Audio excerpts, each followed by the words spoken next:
Hey, welcome in everybody. A bottle of water. How's it going, Elijah? Stu? Robert? Doctor? I saw Zing was in here. Not sure if I missed anybody else's name, but... yeah, if you guys missed... I did 2 episodes over the weekend. I guess one Sunday, one Monday, just because they took so long to upload. Yeah, we went to Kola Peninsula to go get the F-750 and some upgrades.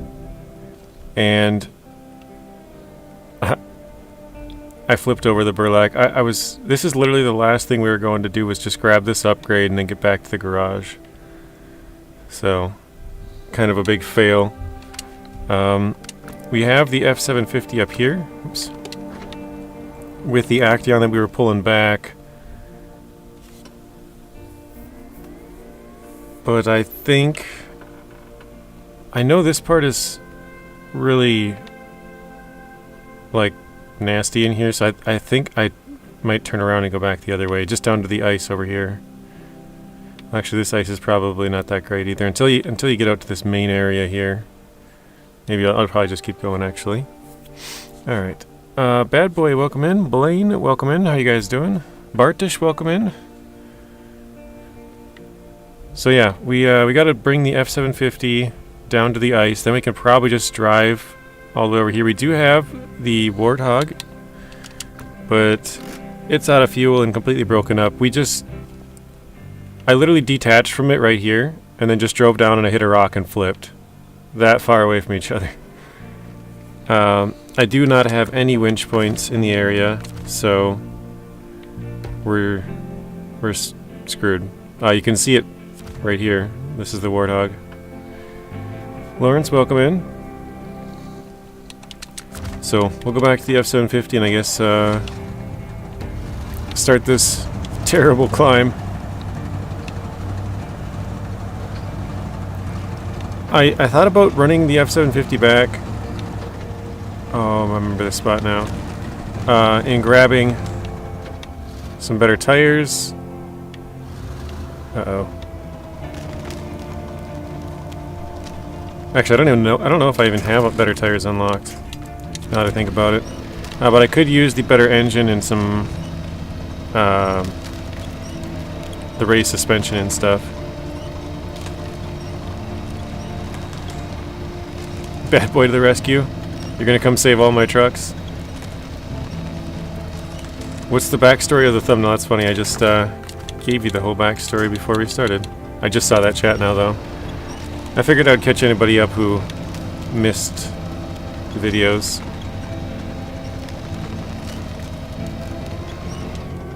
Disappointment sound.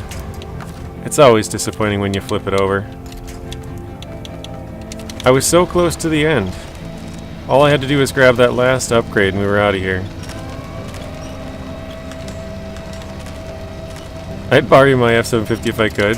That would be very nice. Okay, let's see. Before I do that...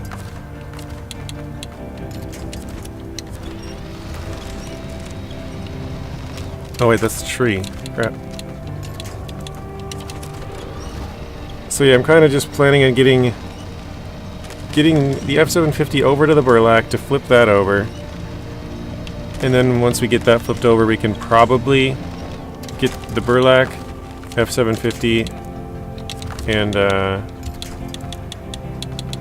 both the actaeon and Warthog back to the garage. That's the plan anyways.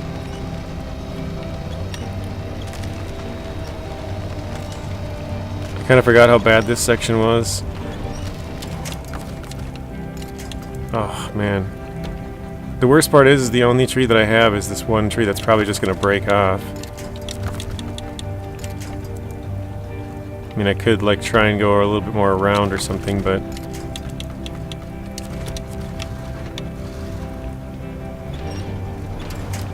Yeah, there goes the tree. Hello, Adriana. Welcome in.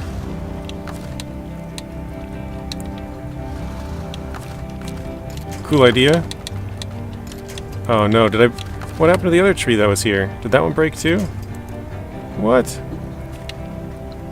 Where did that tree go? It just disappeared? Okay, well. I think I'm gonna have to go back and around the mud just because there's no big trees. The burlap sack. That was the first thing I thought of when I saw it too. The burlap. I was about to go to sleep. Got a foot cramp about 10 minutes ago. Well, hopefully your foot cramp goes away and then you can fall asleep from the boringness of the stream today. At least off the start.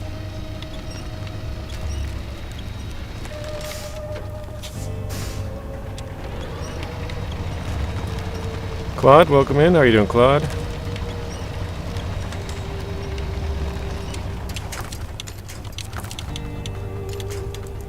I'm going to see if we can turn the back end just a little bit.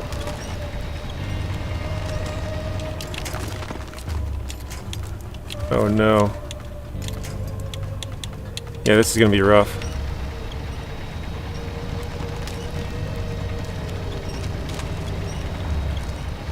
We almost had it.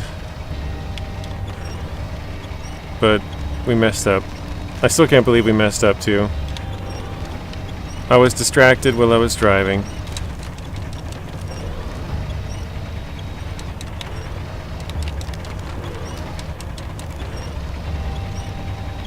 I am doing pretty good, Rex. How are you doing?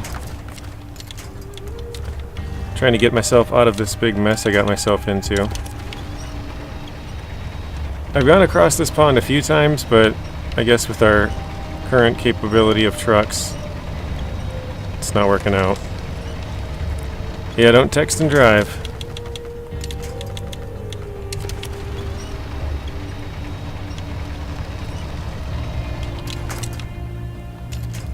I'm trying to get off to the right-hand side just to get through this little swampy area.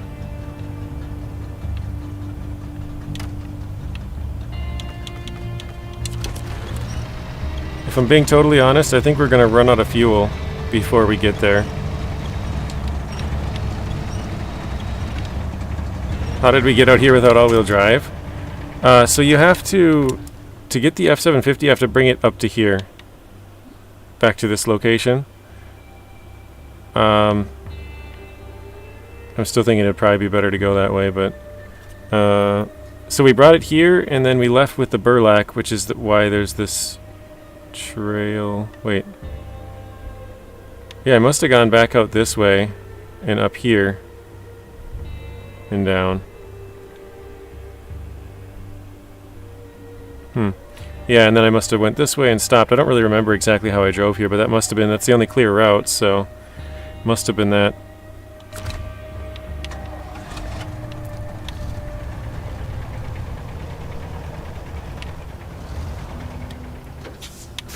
But yeah, we have terrible tires.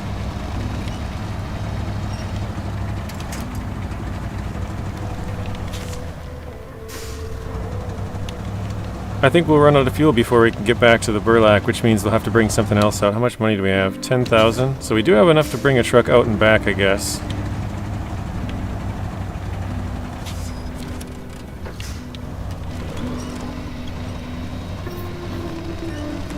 You would try, but there's no armrests in the chair.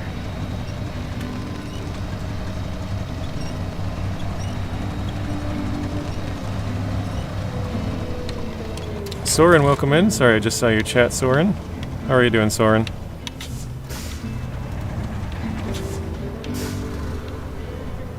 Oh yes, the gamble needs at least 10 points. Thank you, Claude. So if you have less than 10, you can do the heists, which take anywhere. Well, I guess you can start it with 0 technically, but anywhere from 0 to 10,000. But all the rest of them, the gamble, slots, and duel, all take 10 or more. I think I'm just going to leave this truck, to be honest.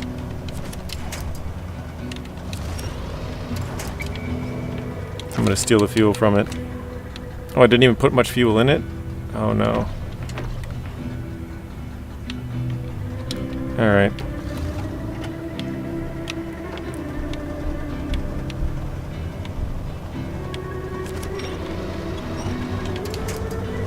Your head is bouncy. I don't know if that's a good or a bad thing, but okay. Waylon, welcome in.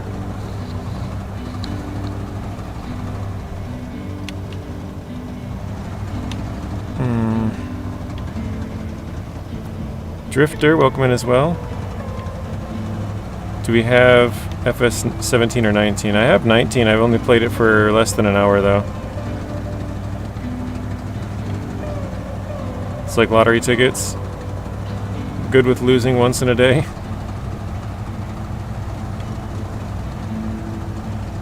You got a smooth brain, no wrinkles. Any news on the new season? I haven't heard anything recently, Toxic, no. The last that I had read was that the new season should be coming out on PTS early next year. But it's obviously next year now, so whatever early means, I guess, it's kind of be up to interpretation or whatever you want to say, but yeah, I have no idea.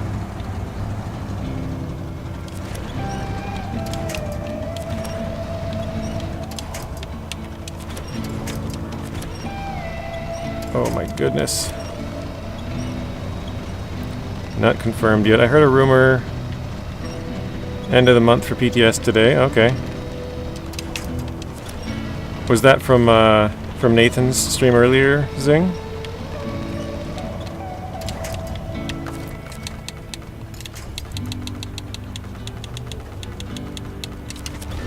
Hey, what's up, Matt? Welcome in.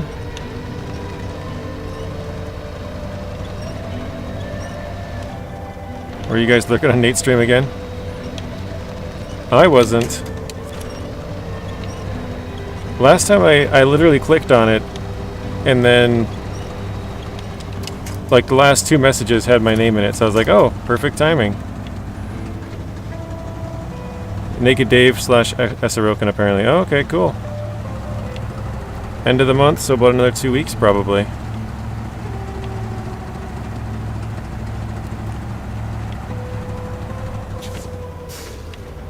I left this trailer in a bad spot. Oh, end of January, hopefully. Okay. Hopefully is not a good sign, but I guess whatever.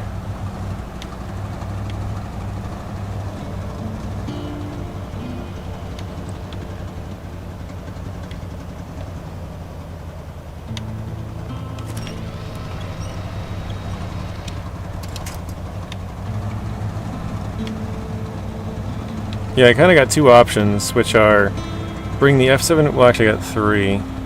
Bring the F750 back to the garage and upgrade it, and then take it back out. Or just try and get there as it is. Or bring out a new vehicle.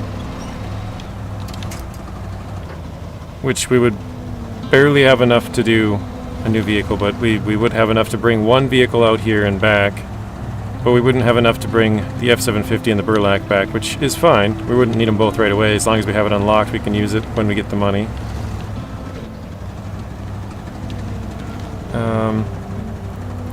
What's your thoughts on the news? That there's another paid DLC coming before next season? Really? I haven't heard that yet, Matt. That must have been something that they said today. I'm trying to remember the last time that I had checked.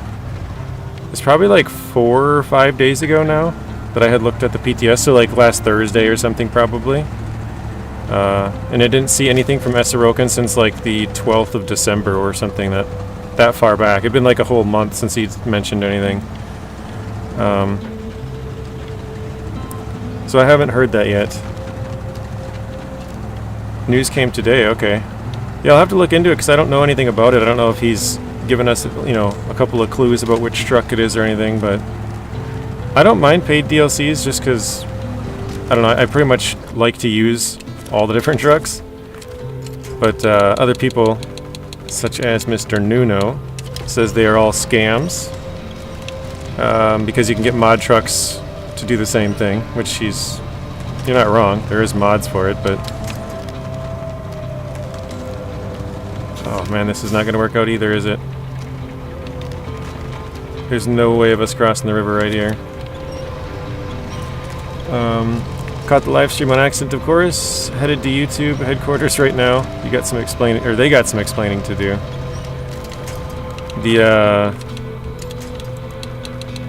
What is it? The notifications aren't working for you, Quincy.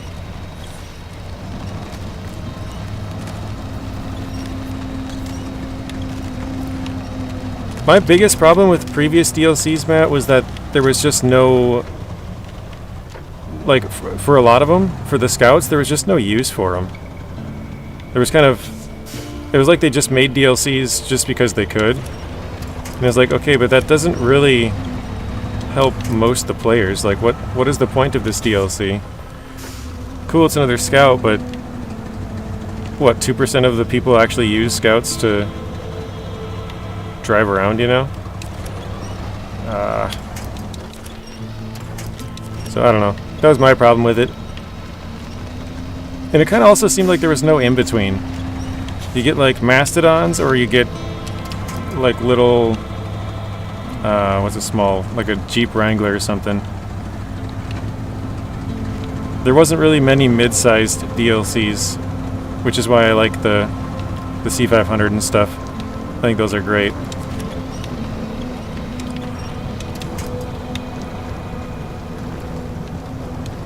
You found it in the PTS discussion, dropped it in the Discord. Thank you, Zing. I'll have to check that out later.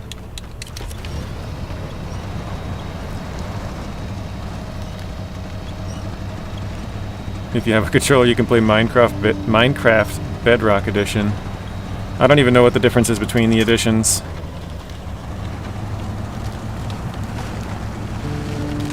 Okay, finally. Oh.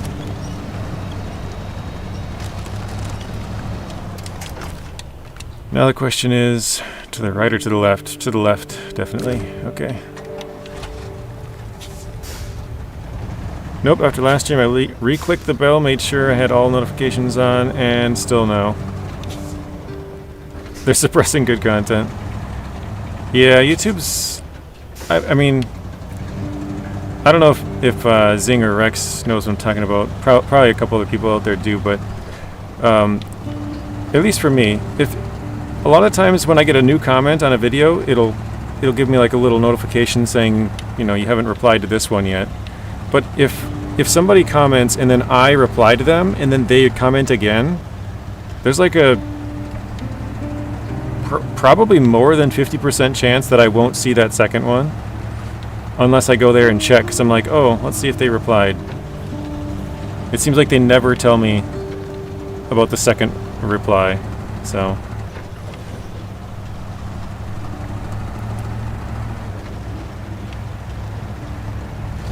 Alright, finally. Oof. You hate that about comments? Yeah, it's very annoying because it's like... Sometimes I leave them on red for... Well, not red, I guess. It would be just leave them unread. For, you know, a day. Sometimes if I, like...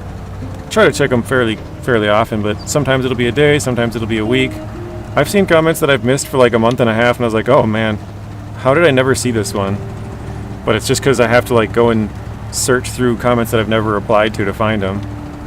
So, but I usually try to put the thumbs up and the heart to make you guys know that I've at least seen it if I have nothing really to reply to.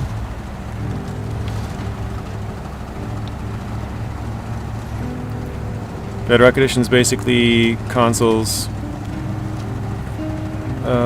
Pocket and Windows 10. Oh, okay, so it's like everything non-PC basically. Yes, we found the F750. We have all of the upgrades. Except for one, which I think, if I'm not mistaken, it's the raised suspension for the F750. Uh-oh. No good. I can't dig a hole here either. I got nothing to grab onto. Nice last episode, JJ. Yeah, sorry, at the end of it I got a phone call. And so I didn't have any audio really for the last like half hour. But I figured maybe some people would like it. We'll just leave it in and... Oh wait, nope, that was my turn back there, wasn't it? Crap. I figured I would just leave it in and... I don't know, maybe it'll just be like a... relaxing time for some people. They just sit back and watch. No commentary at all. I don't think I've ever done that on purpose on my channel. I might have done it on accident at some point, but... Stu says we need some more medium-duty trucks. I don't know if I'm going to be able to make this. The Earth Roamer was with a removable camper. Yeah, they're not going to do that because that would basically make it a Ford or a Chevy. Uh-oh. Oh, no.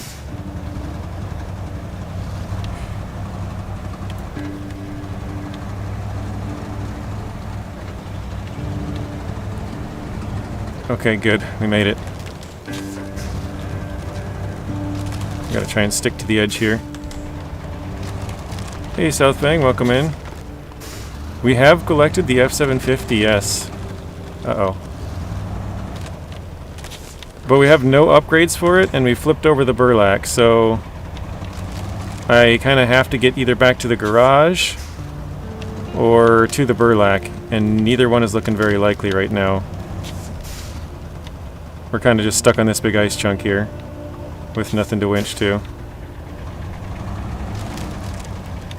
Let's see if we can just book it across, maybe? Nope. Ah.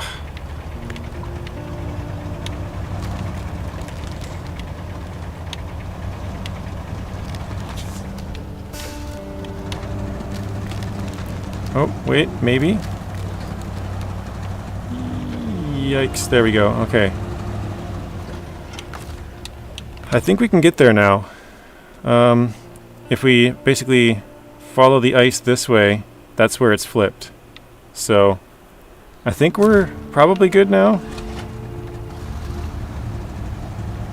Sorry guys, I'm pretty bad at reading the chat. I'm trying to focus so I don't get stuck with this thing, so... Season 15 will be in Canada with 2 new trucks. That is correct, bad boy. The F750 is worth the effort and the pain in the end. I don't think I'm going to use the F750 too much in Michigan. I kind of just want to get it so I can carry 4 slots for the ones that I do need it for. Matt, you'll be right back taking a call. Sounds good. I like SnowRunner for the vast roster of hidden unknown vehicles and brands. Like the Freightliner M916A1. Would never have learned about that vehicle if I didn't play SnowRunner. So hope they continue that. Yeah, I know one of the new trucks that's supposed to be coming out in Season 15 is like a MOL TB808 or something like that. MT808, something along those lines. Are they coming out with another DLC? Sure, it wasn't the new Kenworth pack. Apparently they announced today, well, not officially announced, but Esaroken, the person who pretty much leaks all the information, if you want to call it leaking. He's like the community manager for SnowRunner or whatever. So he's the one who usually releases all the information that we get early. He'll post it on the PTS part of the Discord. So if you've ever seen those videos that like talk about new trucks that are coming from reliable sources, I'm not talking about the clickbait ones that are like new truck and it's like a mod. Like that's not the same. But anyways, that's basically coming from the SnowRunner PTS Discord. Alright, we finally made it.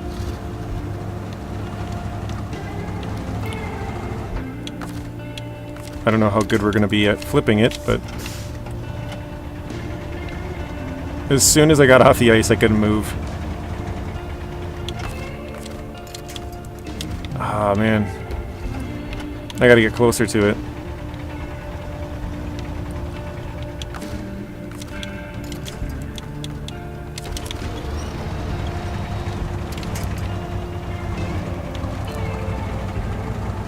What's up, Eagle? Welcome in. Farmer Groot, welcome in as well. Hey, JJ just started on FS25. Where'd that go? Oh, I just seen you started from $0 on FS25. How you liking it? It's good fun. I started 2 of them, actually. Well, actually 3. Well, no. 2. Right? No, actually you're right, just 1. So the one I was thinking of was the one that I'm doing on stream. That wasn't from 0. The other one wasn't from 0 either. That was the rice one that I was kind of thinking of. Uh-oh. So neither one of those are actually from 0. The one that is from 0 is just the contract one that I'm kind of doing. I don't know if we're gonna be able to get this flipped over. Not looking likely. Uh-oh.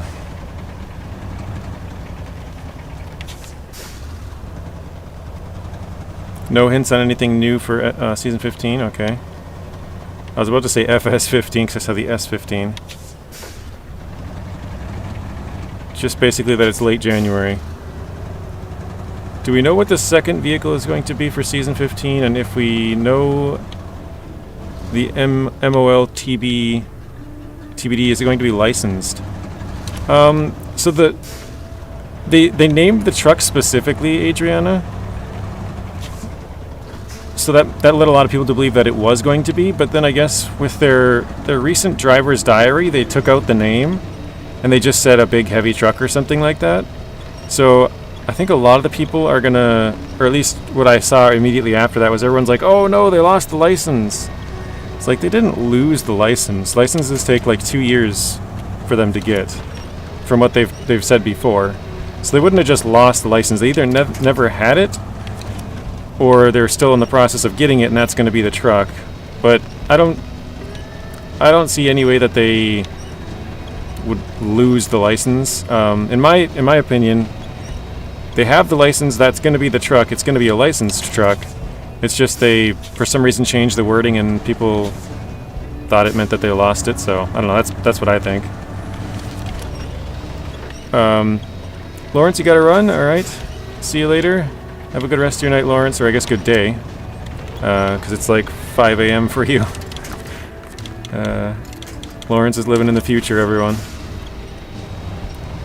Oh, wait. Could we get it?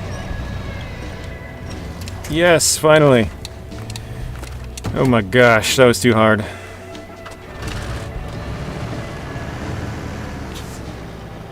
Oof. Any idea what the new truck might be? So, the only other clues that they really gave us was that it's going to be a big, heavy, old truck. I don't remember exact wording, but I think heavy, old truck was what they had mentioned. The only confirmation we got was Essarokan refuses to allow the Reliant Robin. Oh yeah, it was found in the game files like years ago. The Reliant Robin to be made. Isn't the second truck going to be a heavy-duty truck? I don't think so, Southfang. I could be wrong.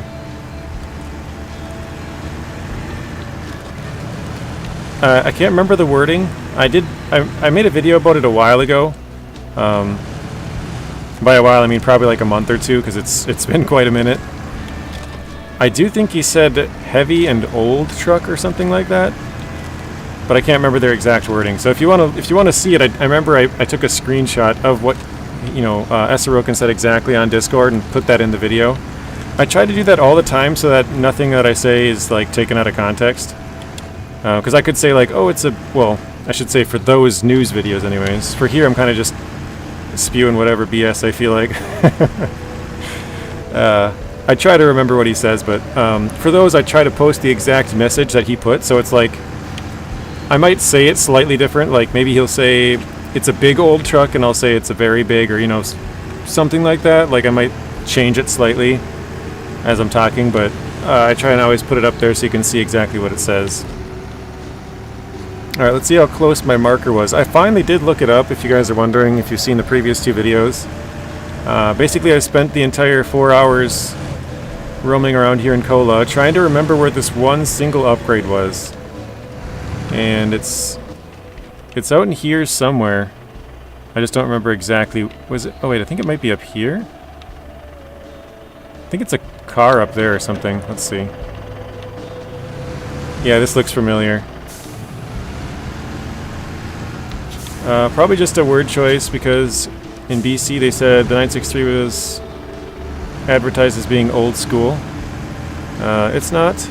It's delivered from, or derived from a 953, but the 963 is the modern build. Oh, gotcha.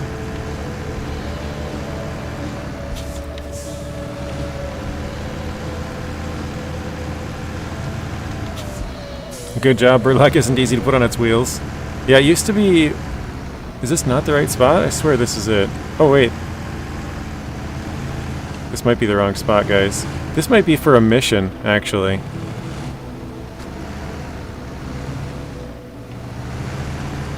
I thought the upgrade was here. This is for one of the... Oh, wait, I do see the upgrade. I see the car. I was close.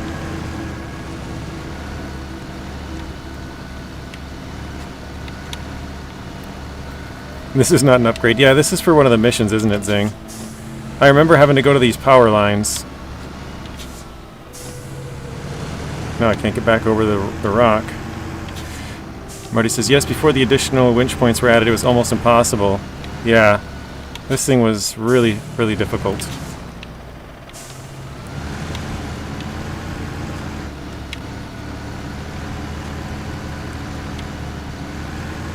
All-wheel drive and diff lock.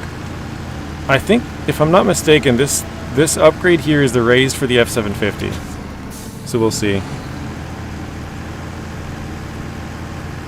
I'm pretty sure we got all the other upgrades except for the metal detector.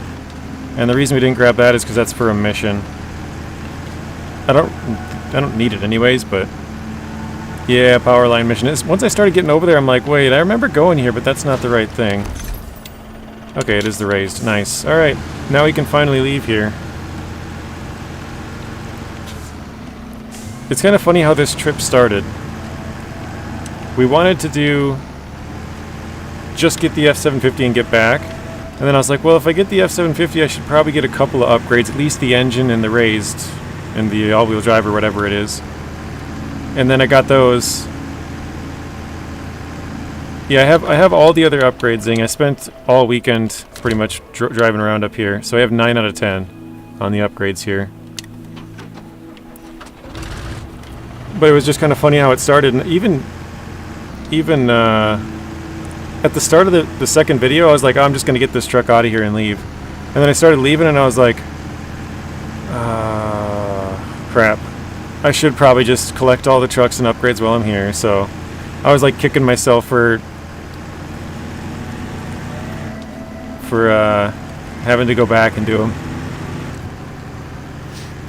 The K7M is difficult. If it tips, it's almost impossible to flip back over because of no side winch points. High five, iDrive, we lived. Okay, I thought I saw it on your videos. Yeah. I was trying the whole time to try and figure out where this last upgrade was. Like, I was thinking... It basically took me all 4 hours, Zing, to try to remember where it was. And I still didn't figure it out. I had to cheat and look at my old save, and I didn't look at where it was. I just looked at where I had been.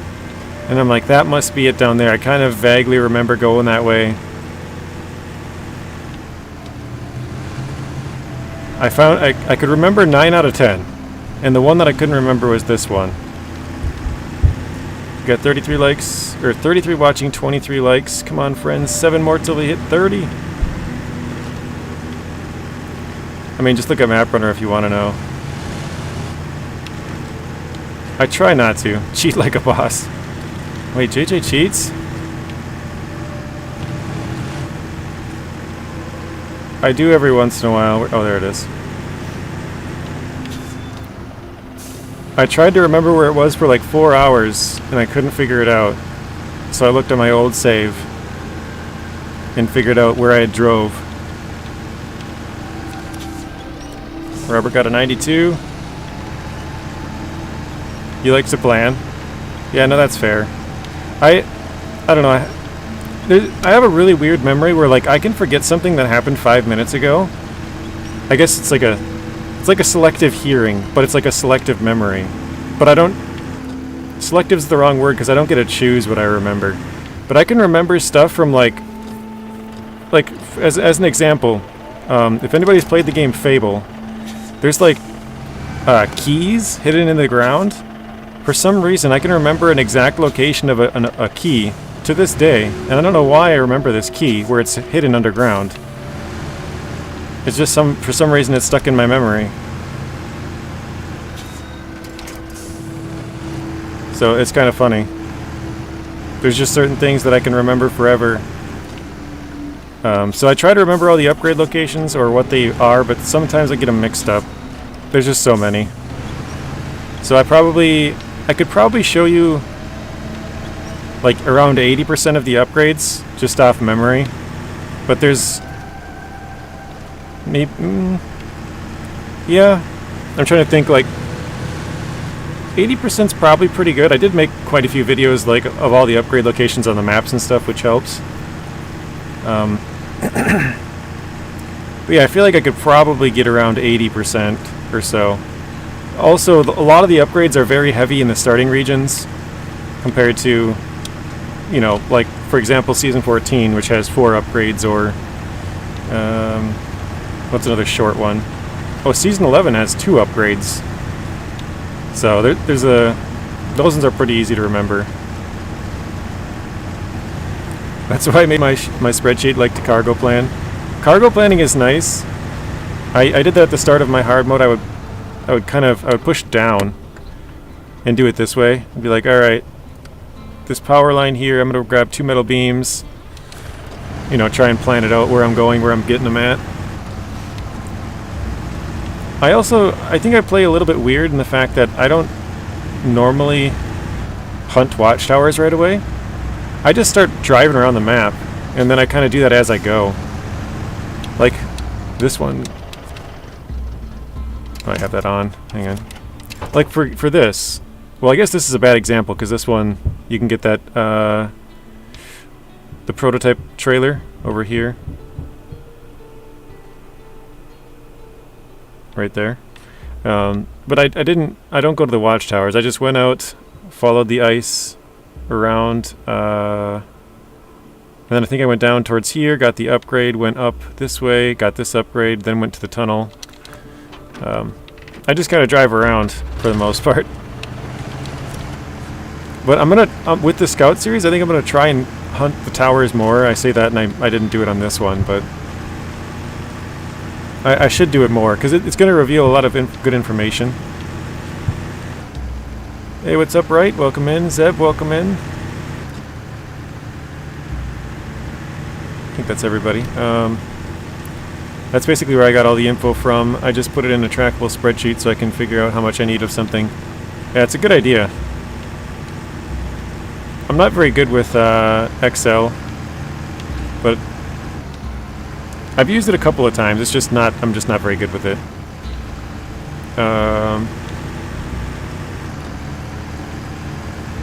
That's what I like to do, planning cargo, preload all my trucks for like 12 contracts and then just run them in dominoes. I've done that before too, and I actually quite enjoy that. Where you load them all up. Like you drive, this is what I used to do for my videos actually. I would drive like 12 trucks out to places, and then once I get to those places, I would load them up with whatever it is, and I would like track a contract, and then like mark on the map like, okay, this truck's gonna go here, and then I'm gonna switch to this truck. So I'd put a marker on the second truck, and then I'm gonna go here with this one, and I would have like, I don't know, 12 slots of cargo all planned out. That was kind of fun. If you're wondering why I brought the F750 back first instead of the Warthog, it's because I want to get this thing here and at least be able to equip better upgrades. So now if I have to go out, I at least have a second Scout to use compared to basically trying to get it to, like, try and get it to move when it wouldn't really do anything. 56 watching, 32 likes. You guys are forgetting to do something. Don't be a zing.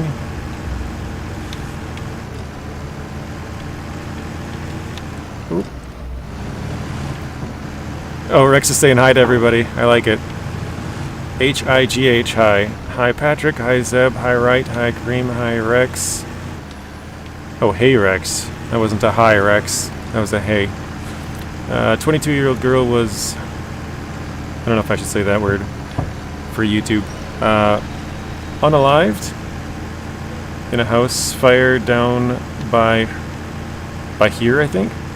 Oh, down by her boyfriend. Oh, is that like in California? That's pretty sad. Like, I've seen a whole bunch of videos of like, I mean, mostly rich people, because that's like, who's gonna make a video of, oh, this random person lost their house, right? But like, there's a lot of people who lost their house in the LA fires.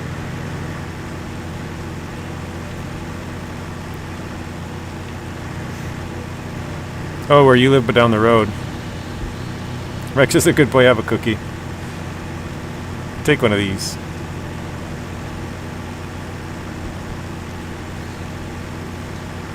"22 is so young, though.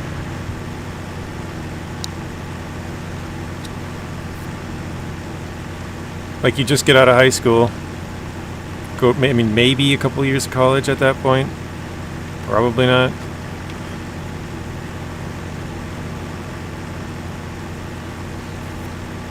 Hey, Pablo, welcome in.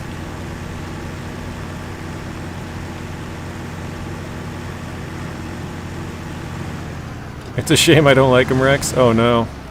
Actually, I probably don't need to pull this thing anymore.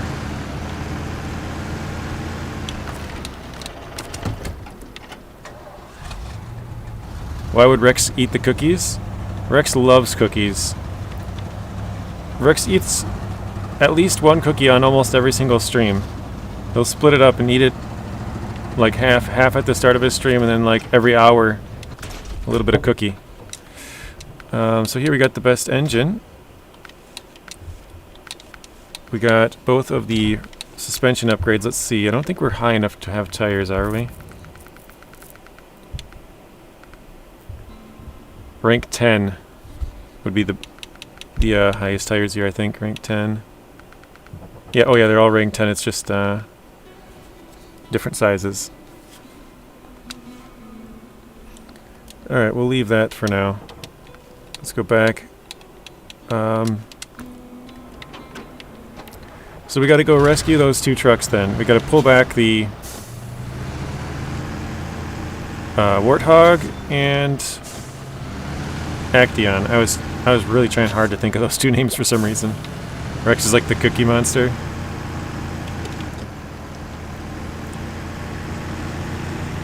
I'm gonna fuel up here even though I probably shouldn't, because we're going to a place with a lot of fuel when we move the trucks back, but just for the sake of not running out during this mission. $4 a liter is expensive too. Well, not expensive. It's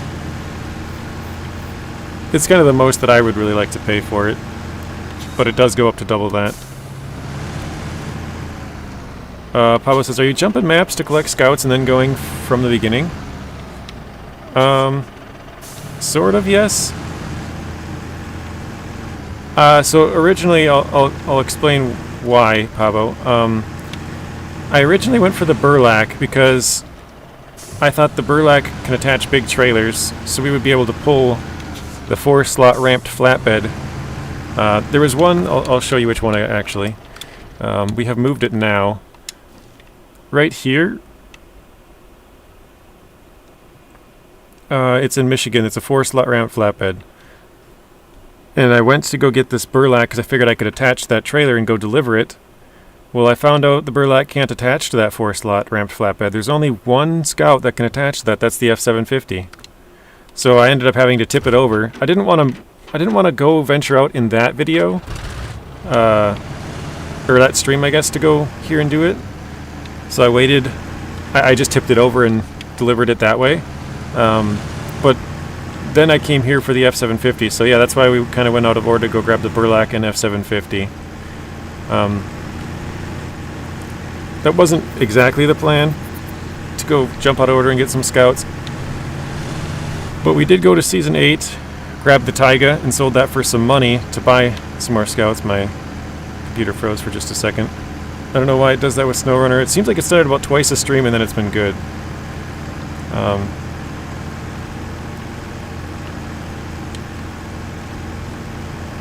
But yeah, I think I think that's pretty much going to be it for the scouts that we go and get, Pat.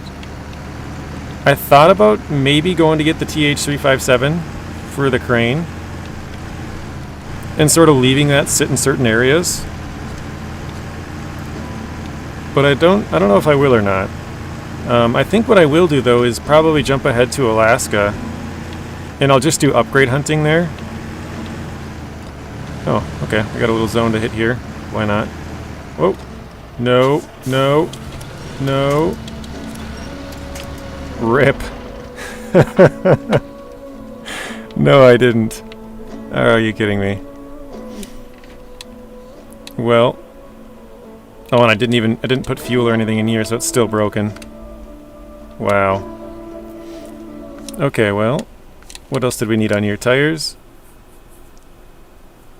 We'll check that in just a sec.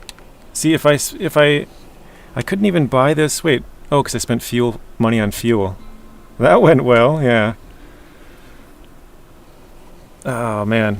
Okay, well, we have the all-wheel drive now. We don't have the level for a snorkel.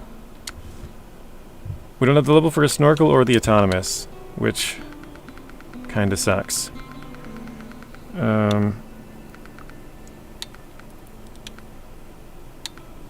I mean, I guess I can get the UOD2s for 49.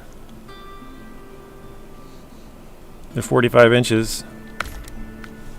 No, we don't have enough money to bring all of our trucks back, but that'll be fine, I guess. Alright. Oh, we could also throw on some more upgrades, but we'll just leave. That's good enough for now. Can't believe I just did that. Yeah, so I think I'll probably just go to Alaska and get some upgrades, and the reason I want those upgrades, Pavo, is because then I can start selling some of the trucks that I have, because right now I'm just sitting on a couple of trucks in Michigan, and I don't want to sell them because I want to get the upgrades to sell the upgrades first, because let's say the truck would sell for, I don't know, let's say the truck would sell for 50,000. And then I could get like an upgrade for an all-wheel drive, and then I could get like a raised suspension or an engine upgrade. Well, those three upgrades might add an extra, like, I don't know, $10,000 worth of upgrades, right? You only get half price for selling both the truck and the upgrades, so if we did do that, the truck would go up to about 60,000, meaning we could sell it back for about 30. So it's basically just to get the upgrades to sell before I sell the truck. Otherwise, if I just sell the truck, I'm sitting on a couple $1,000 worth of upgrades, so I think I'll do that. Alright, let's see if we can get this flipped back. Now we got a strong... Oops. Now we got a stronger truck, though, with a bigger engine and stuff. Oh, I should have grabbed fuel with this, too. I didn't.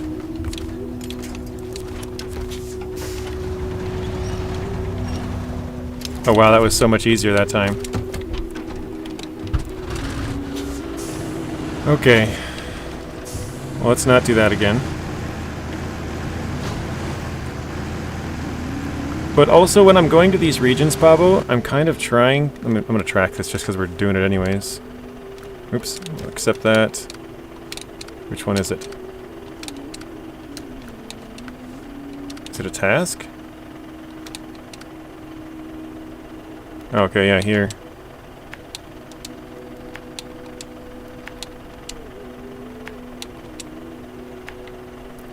And that'll bring us... Oh wait, that's way too far. We'll do those three.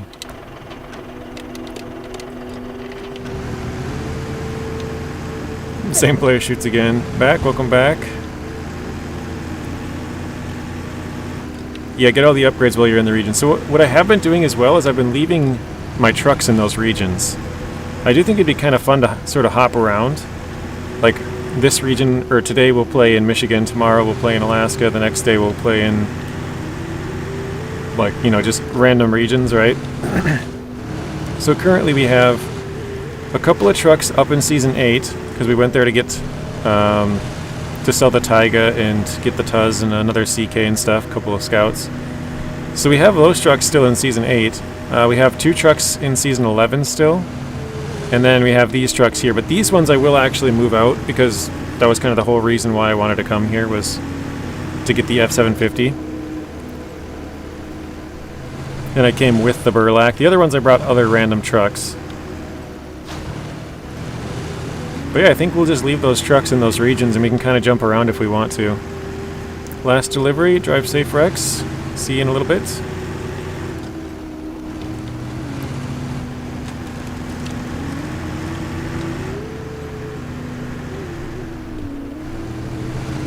Hello JC, welcome in.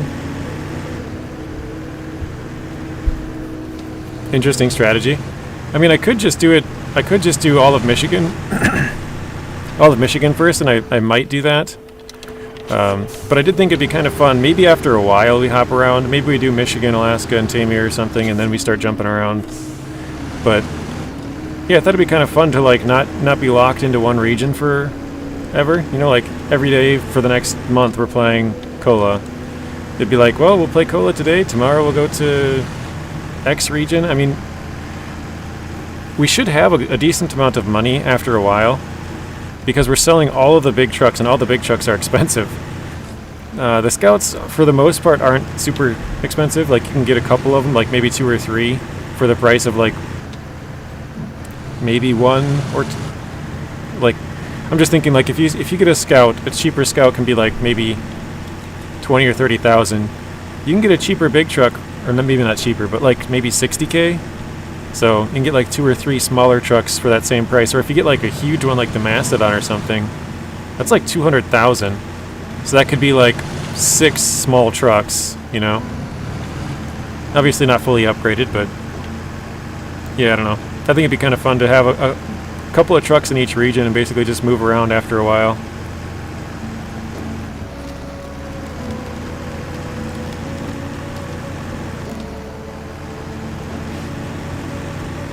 Pablo says there are quite a few Scouts you can get all over. Maybe a couple of easy big trucks that you can find and sell. Exactly. The reason that I was just finding them and keeping them so far was because I don't have the upgrades and I wanted a couple extra thousand. I think the GMC is the only truck, well, not the only, it's one of the trucks we haven't sold in Michigan. And the reason we didn't sell that one was because I'm not sure. I might use that one for the seismic vibration truck.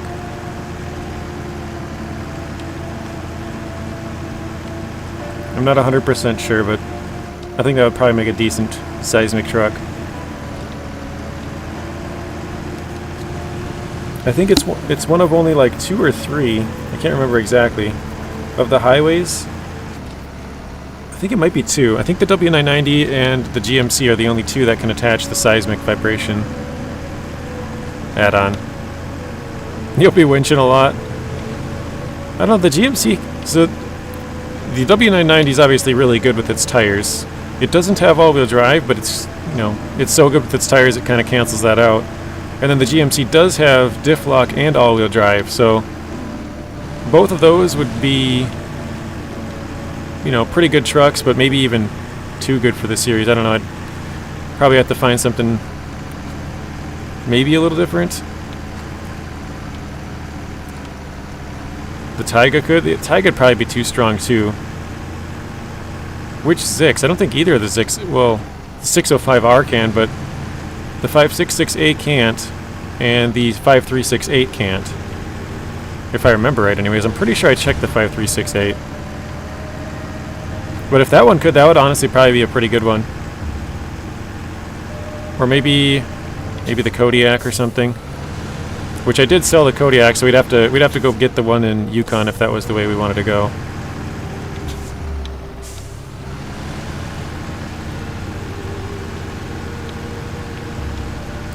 But that's why I sold only one of them. There's a couple of trucks that I sold that would be we would get again. So, like, we could sell the Hummer we get in Alaska because we get another one up in Season 9. And I think you get another one in a different season that I'm kind of blanking on right now. Oh, Season 3.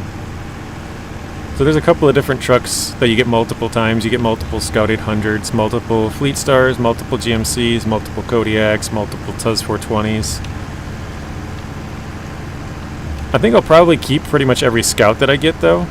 We would just sell all the multiples, or all of the other trucks, but so far we've only been selling the multiple ones until we get the upgrades to sell the other ones. Yeah, Zik 605R but would be way too OP. Imagine trying to get the 605R, though, with only scouts. Do you know how hard it is to get that gateway open? Like, just with normal trucks? It's not like the most difficult thing, but it takes a while. You have to fix a couple of bridges, or that'd be the ideal way anyways. Trying to go get the Zik 605R would be, especially if you rushed to get it like right away, that would be a wild adventure.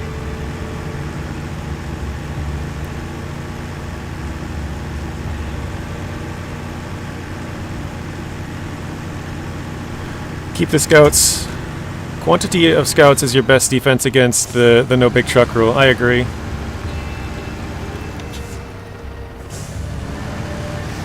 Because a lot of them we won't be able to use to carry much at all. Like, there's only a few trucks that can really haul stuff very well at all. So having multiple of those trucks is probably going to be the way to go eventually.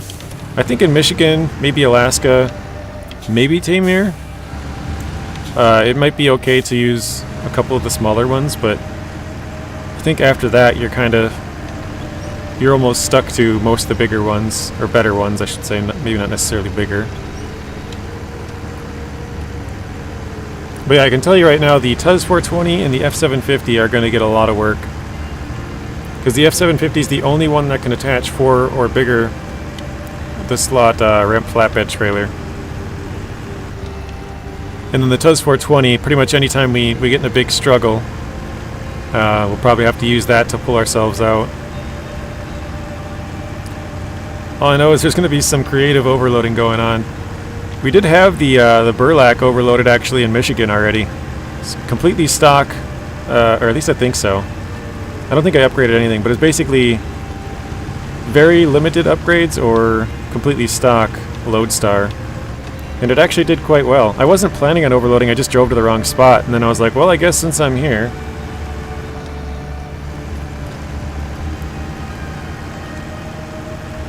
I actually didn't think I would overload very much on this series. I just thought most scouts would be too weak to carry a lot of the stuff. I think they probably will be eventually, but I don't know. I also like to run sideboard trailers, or sideboard semi-trailers. Flatbed, or sideboard, I'm butchering everything I'm saying. Sideboard, the add-on, the sideboard bed, or the sideboard trailers, the semi-trailers, which kind of keep your cargo in.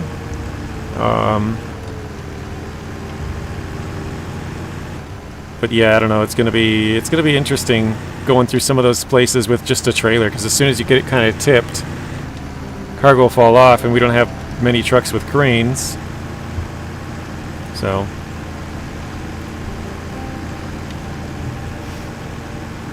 Zing said, I was surprised how well the Scout 800 did with that trailer I put the screenshot of. Where was that, Zing?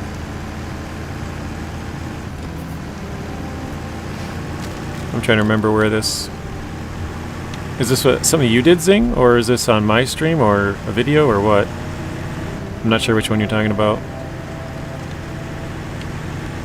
In my Discord? Okay. Was it you that did it, or was it me?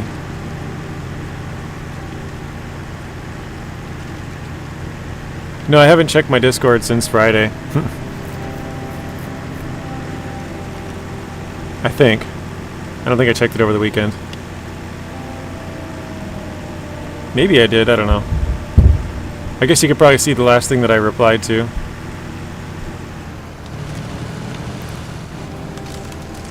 Sing said, look later, no, it was me screwing around on a save, gotcha.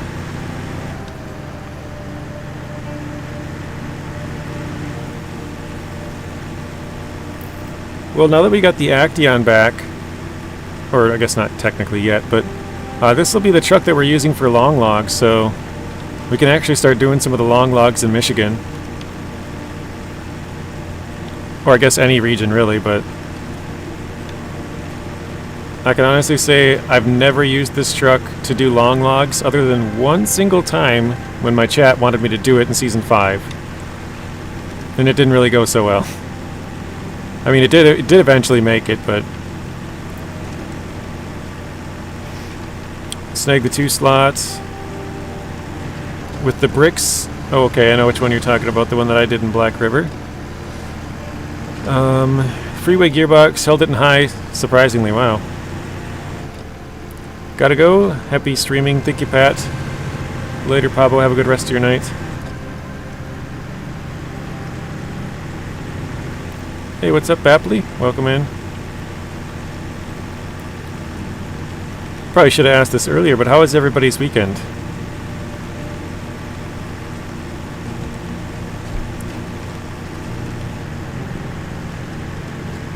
It's pretty cold here. I think it's, well, I think it was 1 degree out earlier when I looked. Let's see if it says. It's 4 degrees now. It's warmed up a little bit. 4 degrees Fahrenheit. I don't know what that translates to in Celsius for most of you guys. It's negative something in Celsius, because 32 Fahrenheit's 0 Celsius. So I don't know, negative 6 or 7 or something.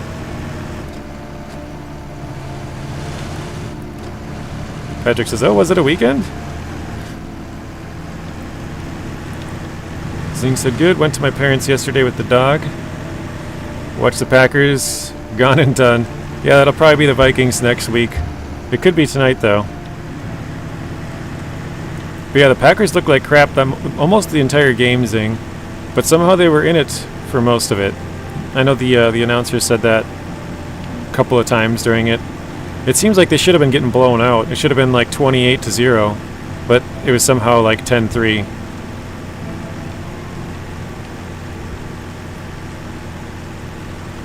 I'm back. My grandpa told me to turn off the stream. That's funny. Are you at your grandparents or something, Blaine? Are they at your house?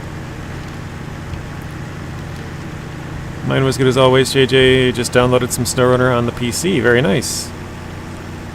Is that the Steam Deck? Are you talking about, Robert? Or are you talking about an actual desktop?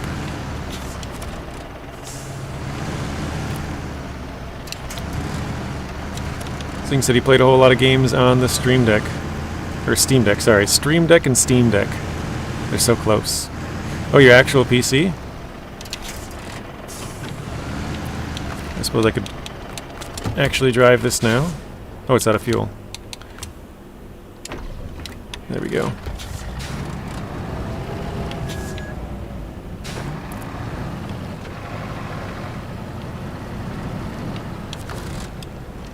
Oops. Okay, we gotta go get one more. I know it's weird because I bought both recently, so mix them up. Yeah, that doesn't help either. You're like, yeah, I bought a Stream Deck. Oh, I got a Steam Deck now, too. Now that I think about it, Zing, I think most people own one or the other. Because they're either like a streamer, which then they would use the Stream Deck mostly, or they're like just a gamer who doesn't stream, so they would use the Steam Deck. I don't know. One has fancy buttons for my PC, the other is a mobile game thingy. Yeah. Because I know Tank has one, I know Robert has one. Steam Decks, that is. And I know Nacho has a Stream Deck.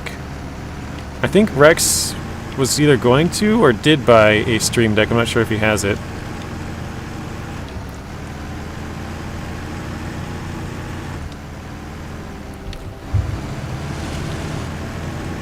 Alright, I think we'll leave the F750 now. We'll go get the Warthog. I remember first time I played this, I was going through here with the cat to go do logs. Basically just follow the ice through this entire middle section of the map. My phone is screwed, it fell out. fell out of my pocket when I was playing on a huge snow hill at school. Ooh. That stinks. Gotta try and dry it out as best you can. You were in Duluth, now you're home. But don't you live by Duluth, Blaine? How far away from Duluth do you live, Blaine? Because for some reason I always thought you lived, like, not in Duluth, but like right outside it. And maybe that is right, but... You don't have to name the exact city, but just like, you know, Midwesterners 30 minutes from Duluth. Oh, no, not a... Jeez. Oh my gosh. Oh, 2 harbors, okay. So a little bit north of there, I think it is. Just down the shore.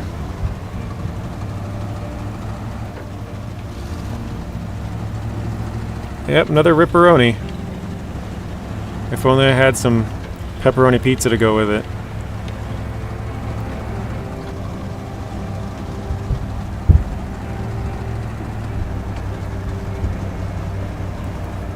It's funny because I was driving so good for like the entirety of the basically the entirety of the 2 videos that I recorded, and then towards the end I was distracted on the phone and I flipped it, and then now I'm gonna blame chat. I'm distracted by the chat, and I flipped it like 3 times now or something. That went well.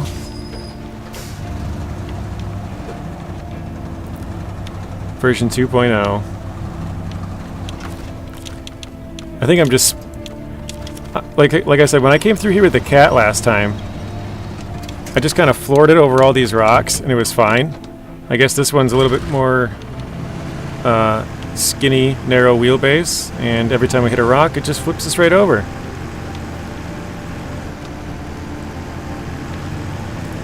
Zing says that's another emoji I'm going to make, a pepperoni with the word RIP in it. Zing, you should make it a pizza. Like a whole pizza, and it spells RIP with pepperonis on it. So it's a ripperoni. I mean, I guess you could do it on one piece, but it'd probably be difficult to read. Or maybe not, I don't know. Because they're kind of small.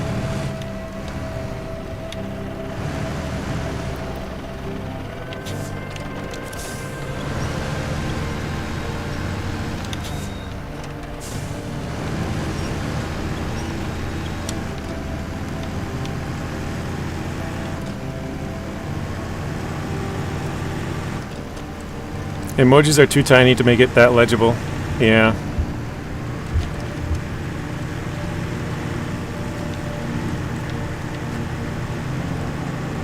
JJ, in your defense, we all admit the burlak sucks.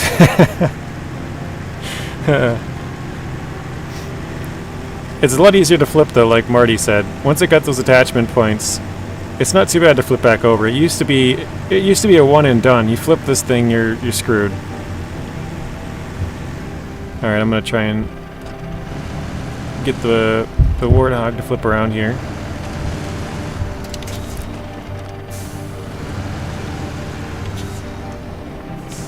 The burlak is pretty amazing, it just requires a lot of attention to drive. Yeah, I would agree with that, Zing. Come on. Too far away. You've hit 2 mil, very nice. Robert has cracked the 2 million mark. About time. Yeah, you were at like 1.8, 1.9 for weeks for sure. Felt like a month and a half.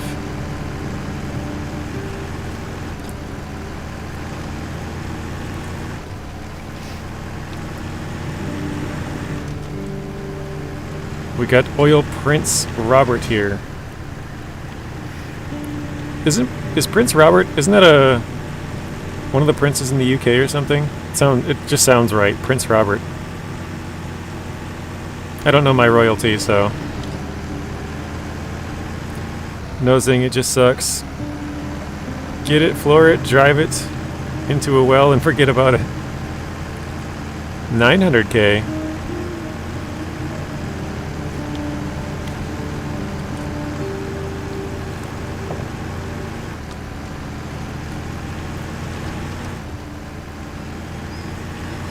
definitely going to be a very useful truck for our series, I can tell you that much.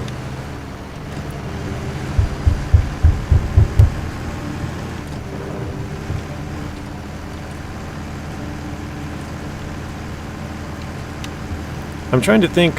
I made a video about tire size and stuff a long time ago. And I think scout-wise, it might have been the TH357 with the largest tires. That was during Season 8. So whatever's come out since Season 8. I'm not sure if that was right though. It might have been the F750. I feel like that might have bigger tires. I don't know though. But yeah, this truck has by far the biggest Scout tires, so it's definitely going to have its place, along with the F750 and the Tuz 420. Those are going to be some of the trucks that have a lot of work. Also doesn't slip on ice, yeah. We could get chain tires for our other vehicles, but yeah, just having that right off the bat is super nice, because you can't change the tires, so they're just kind of mediocre in mud and snow, but then they're really good with being able to, drive on icy hills or roads or whatever. Lots of snow here in Michigan.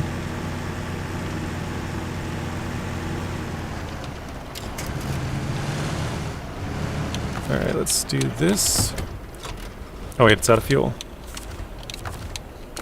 I was like, we'll just drive it the rest of the way in. We won't do doing that.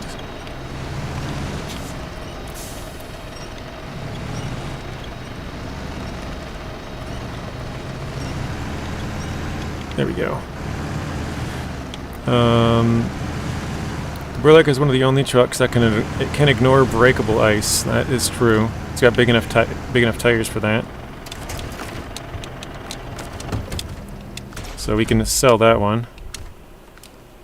Actually, we got to retain this one as well. Now we just got to get the F750 back, and we're good to go. Good to get out of this region. It's funny, after expecting to be in here for like maybe 2 hours, we're on about probably hour 6 or 5 now. No, we're on hour 6, aren't we?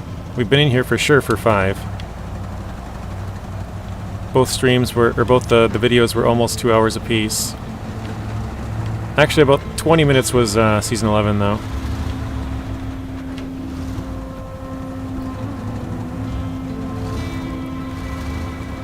Admittedly, I hate the burlak as well. But I have seen the light. Welcome back, Rex. Well, a lot of burlak fans in here. I'll shut up. Who else? Oh, I'm using mods. I'm using the Bart's Paystar, I think that is. The Bart's Daystar 5600 XS 2-slot flatbed on it with low saddle with MX 8-slot trailer. Jeez. Wait, 8-slot trailer equals 10 slots. Oh, I see. With the flatbed, or the, yeah, flatbed you said. Southfang likes the burlak. So Southfang... Oh, because Marty said it earlier, I think. Marty, Southfang...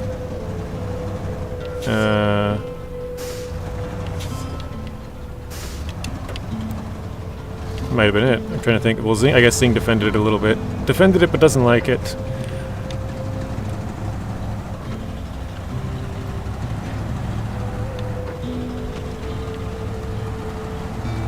I remember when it first came out, I was thinking like, man, this thing's gonna be awesome. Like, it can pull a whole crap ton of stuff, right? And then I found out the engine's like, kind of meh. And you start driving it around, and you're like, okay, this is not as strong as I thought. I mean, it's a good Scout, but yeah, obviously I've shown it's pretty tippy if you hit a big rock or something.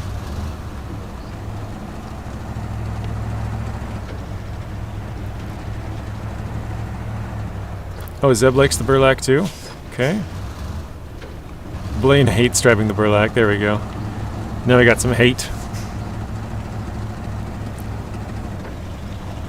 There we go.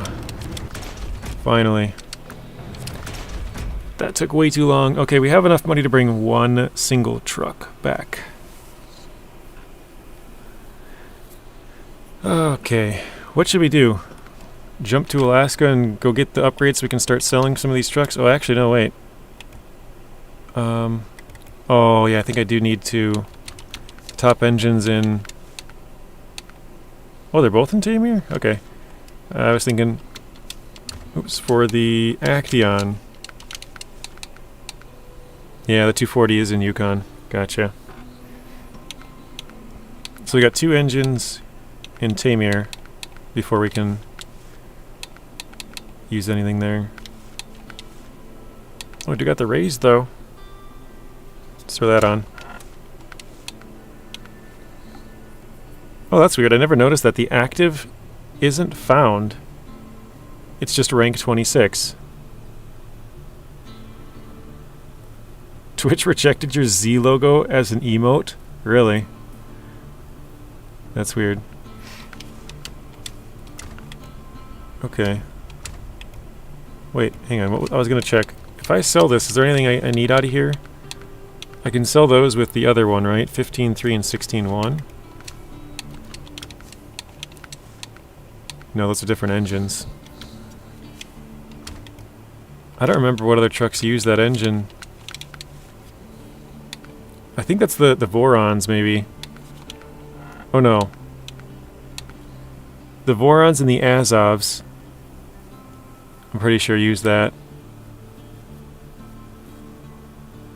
Oh, apparently they don't allow single letters. Oh, because of the war? That's a good one, Zeb. Yeah, because the Z has become... Yeah, the Z has become... it's sort of like a swastika now. I kind of forgot about that, Zeb. That's a good point. So those we'd be able to do. We can sell the active and the raised here. We don't need any tires or winches.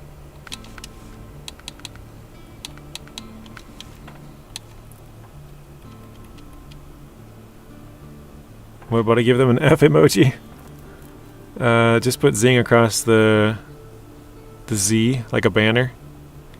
Yeah, you guys didn't know that? Because they painted different things on their vehicles depending on which area they came into Ukraine from. And Z was one of the letters they painted on their vehicles, and then it became...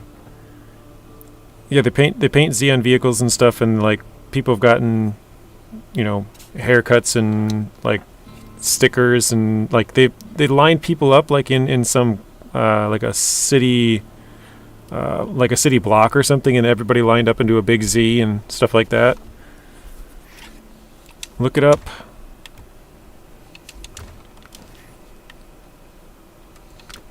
All right, I think we'll go to Alaska. What should we use the... I don't know what truck we should use there. Maybe we'll just jump back to Michigan for a little bit.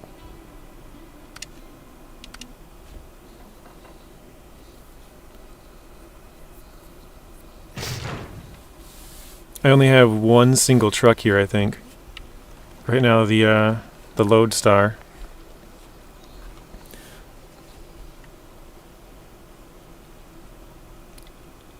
I'm just thinking, I could use the burlak. I'd probably be able to get around. I feel like I should use a smaller scout to go to Alaska. Maybe, because the F-750 is probably too long to get to some of the places that I want to go to. I just want to get all the upgrades. You need to do Michigan, make some money. That's why I jumped back here real quick. I think I have... Oh, I turned it in. Okay. I was going to say, I think I have a truck here that I got to turn in, but I guess I did that in the video, maybe. Yeah, I could go get the P16 or twin steer, but I still want to get the upgrades to sell them, so I wouldn't sell them right away. All right, let's just see, like, what is missing machinery? What about rock slide? I'll do rock slide on our way out. Local entertainment, curtain side trailer. Fix some bridges. I don't really have many bridges to fix. This one's already done. This one's done. Cleared this roadblock. I think I did most of the easy stuff. Like I didn't really do anything north of this town area, just because I figured I'd do that on the way out, which I guess that's kind of mostly the stuff that I really have left. Food delivery, that's one consumable, right? What is that? Oh, 2 consumables. We could do that. That would give us 3,700.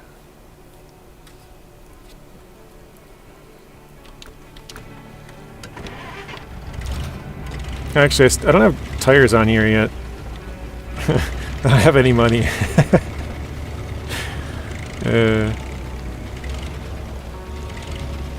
Oh wait, there was one... Yeah, King of the Hill. I don't think I accepted that one, did I? I did not. I could run back and grab that, I suppose.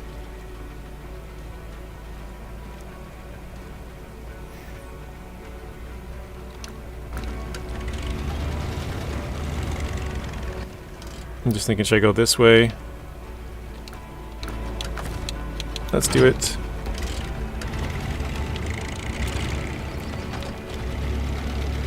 Yeah, I'd be alright with jumping up to Alaska, but I feel like the burlak is probably going to be too big for some of the areas that I want to go into. And I feel like the F-750 is probably too big too. I could move. We have a Con Marshal we could use.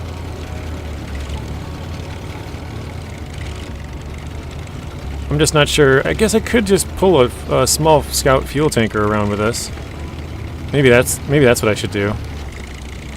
Then I could go get a lot of those upgrades and sell those. I think I'll do that after this, actually.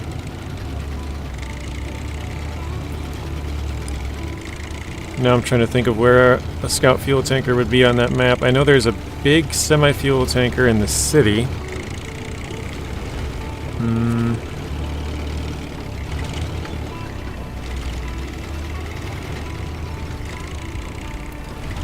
You need something with chain tires? I don't think you do for Alaska. I could be wrong, Zeb, but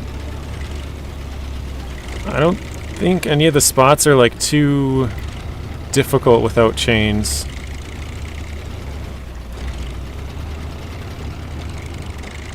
The reason I say I don't think is because I obviously did it on my other hard mode without chains, but some of that might have been helpful with the length of the vehicle.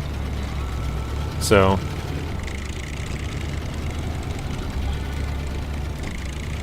scouting makes no money, need them task completions.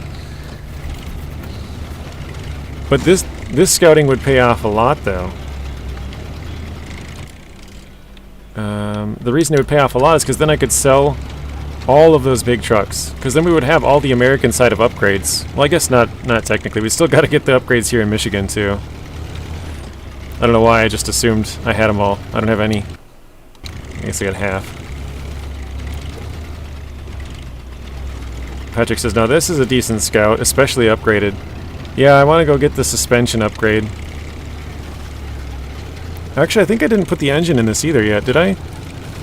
If I remember right, I drove past the garage a couple of times and never put the engine in. Blaine says, what is this? I heard about a new standalone DLC for the new season. Yeah, I haven't heard about that yet, Blaine. Apparently that was news today.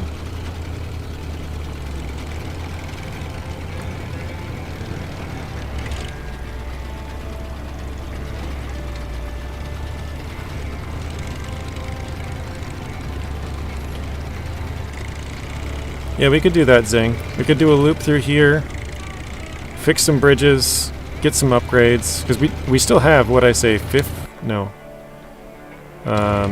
upgrades to find here in Michigan. Wait, is this even the right road? It is, okay. So, I mean, we have a long way to go with upgrades here. I wouldn't want to sell the P16 and Twin Steer just until we get the other upgrades to sell from those trucks, once we unlock them. But after that, we would have a good amount of money in all the upgrades we would want for our trucks. So once we get through all of the Michigan upgrades and Alaska upgrades, we can pretty much start selling anything. And then we'll have plenty of money to buy all the scouts and upgrade them.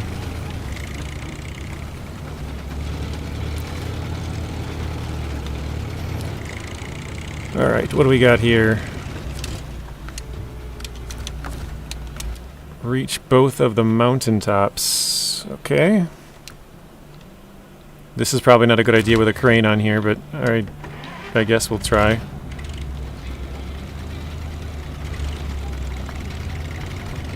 Lots of money to be had fixing bridges.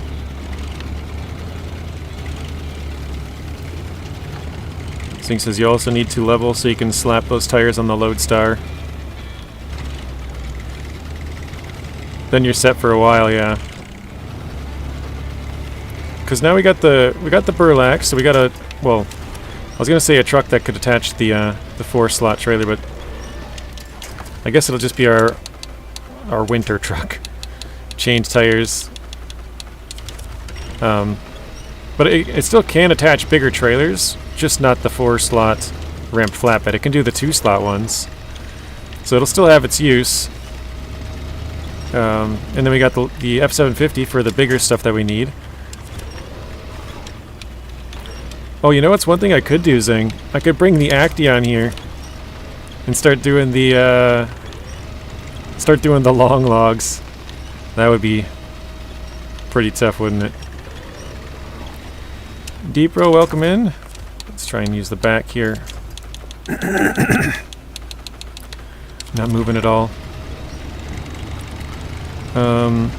Good evening to all. How's it driving today? JJ? Doing pretty good. Well, we flipped over quite a few times, so. Zing says you have no money for the attachments. That's true. We could get it here, but we wouldn't have enough money for the logging attachment. That's 12,000 or so more than we would have. I think it's 14,100 for that.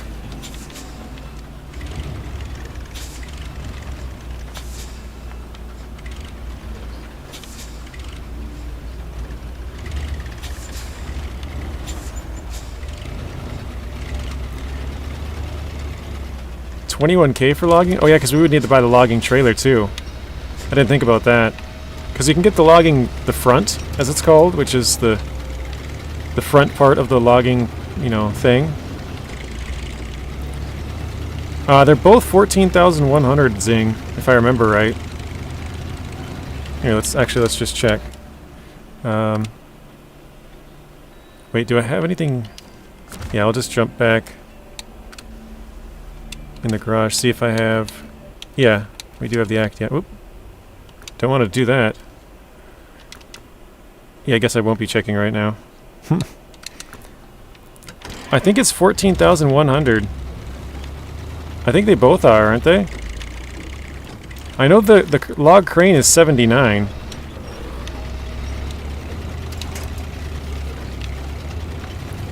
Oh, the front carrier is also 79. Oh, okay, that's where I got mixed up then. Okay. I was like, they're both 14 or they're both 79. It's one or the other. So 7,900 for the front, plus 14,100 for the rear.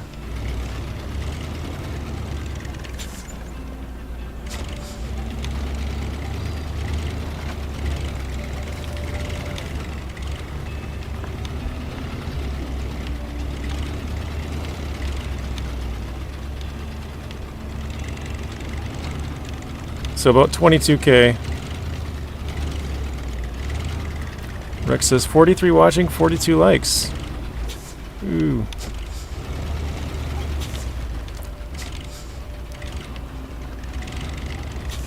Ah, the hill's like forcing us down.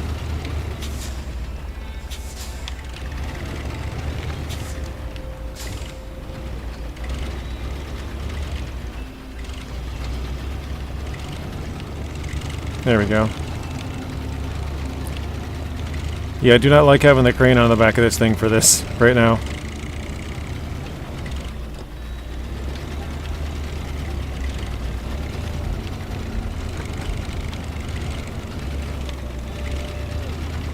Actually, hang on one second. I want to see, what level are we? We are 7, but how close are we to 8? Not even close, okay. Around about 1/3 of the way.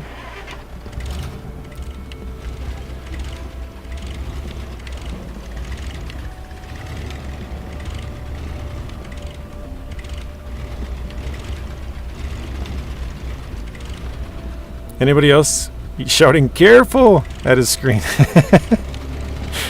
That's funny, Patrick. Oh no.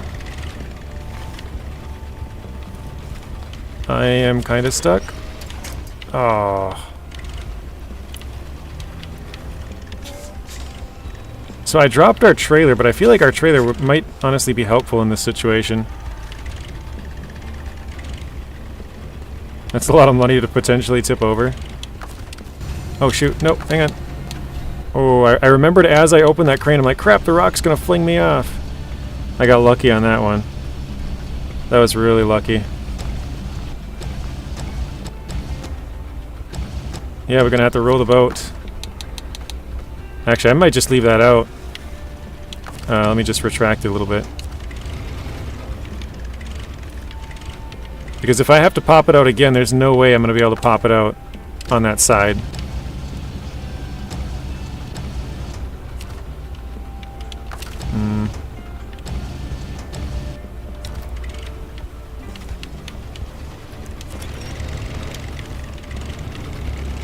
That tree was really grabbing me. There we go. I lied. I don't like the weight distribution up way up that high.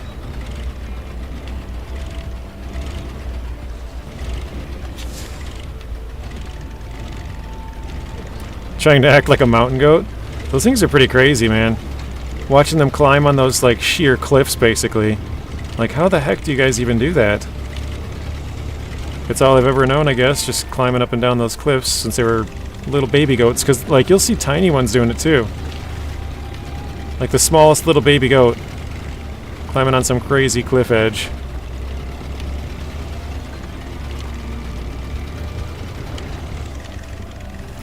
No!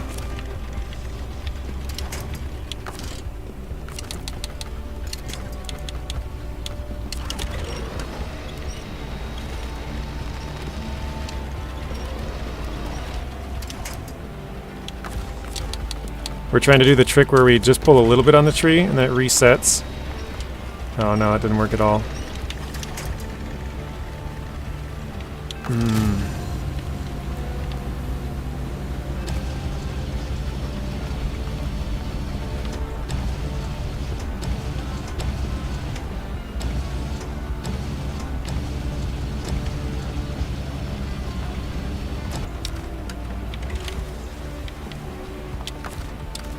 Yeah, we're at such an angle that it doesn't want to push off. Oh no, don't pull me backwards. Jeez. Every once in a while the crane gets like stuck in the ground and just yanks you backwards. That was one of those times. Oh.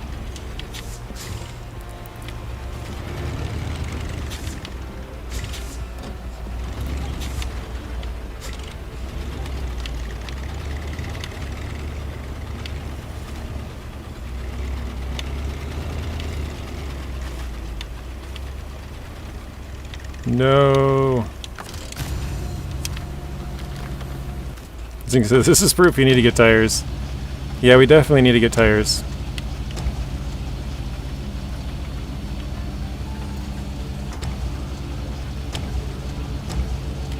Okay, I guess we can try a little bit more dangerous of a push here.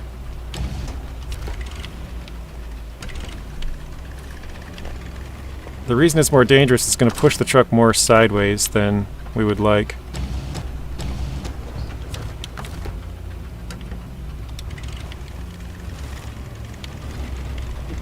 I think we got it though.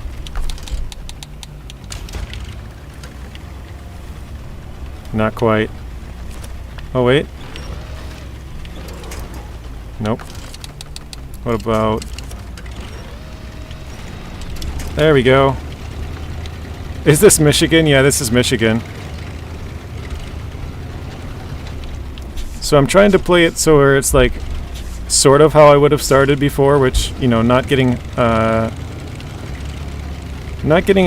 tire upgrades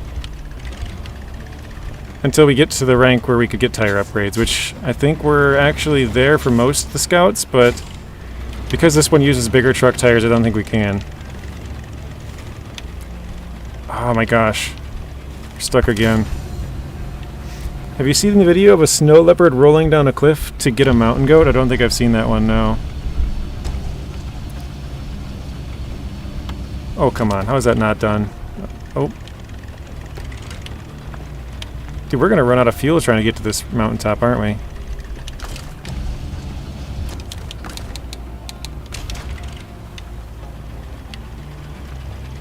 Oh my gosh.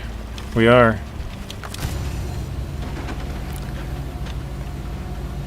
Those animals are amazing climbers. Dude, they're crazy.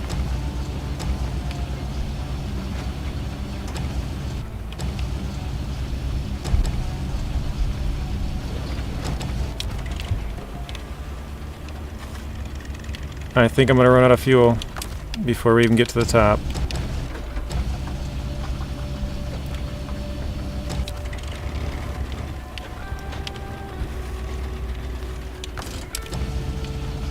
Footage of snow leopards in general is rare.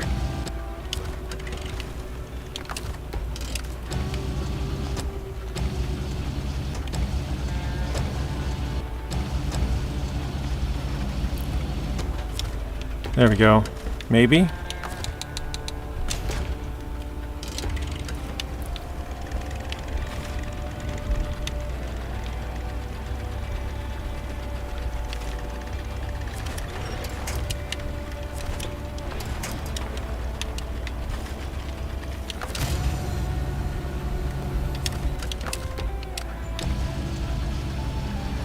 I don't know if we're just like sinking in from the weight of the crane or what, but it definitely seems like it's more difficult with this than the CK.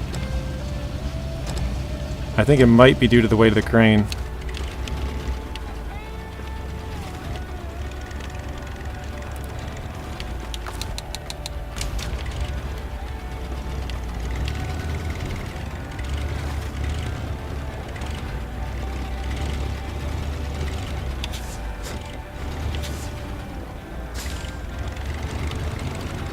It's iDrive's fault. I'll blame iDrive.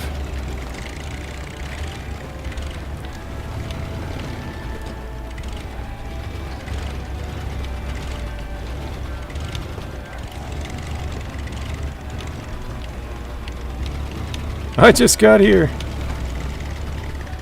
Yeah, having this crane on you is going to be a pain in the butt. Because I can't turn. It's getting caught on stuff.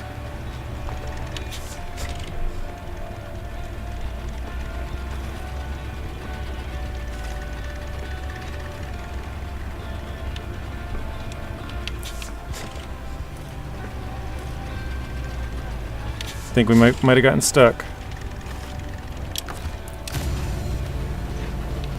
Privyet Artem, welcome in.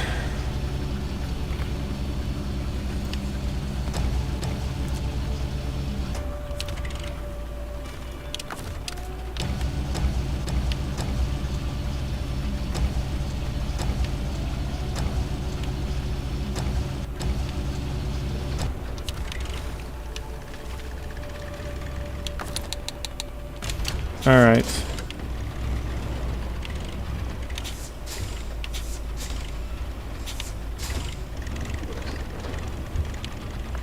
Yeah, I don't think we're going any further up this thing, are we?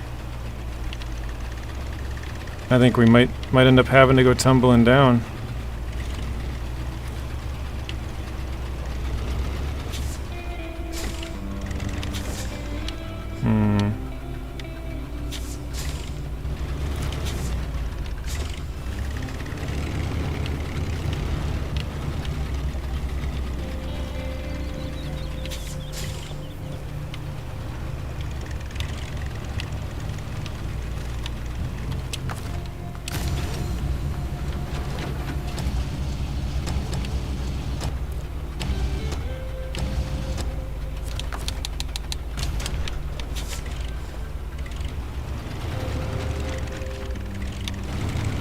So I'm no longer trying to get up this hill.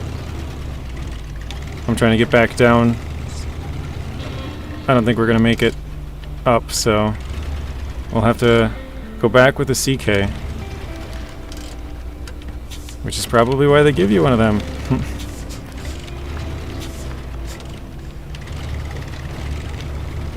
What does the hand sign mean? It's from like a movie or something, isn't it? Like, I don't know.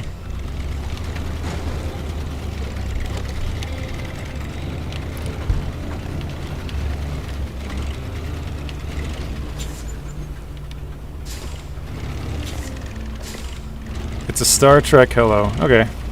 Something like that. Oh, Keith, I saw your comment earlier. Yes. Ooh.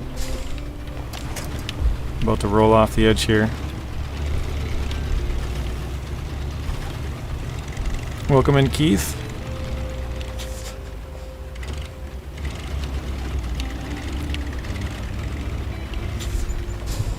Long live and prosper.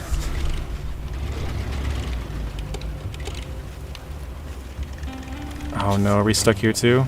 On the rock?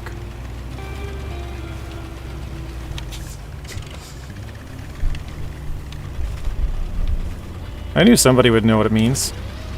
I don't watch much movies, so I had no idea. I just felt like I had heard it was from a movie at some point, so...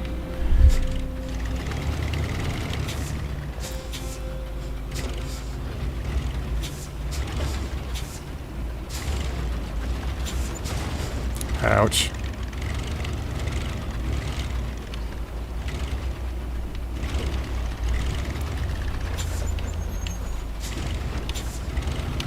Alright, so that was a waste of like 20 minutes and some fuel.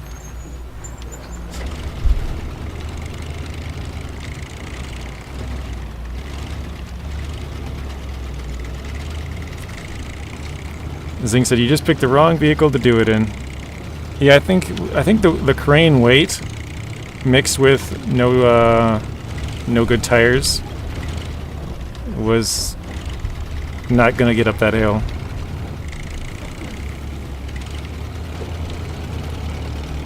It's hard to tell that the lights are even on, they're just so dim.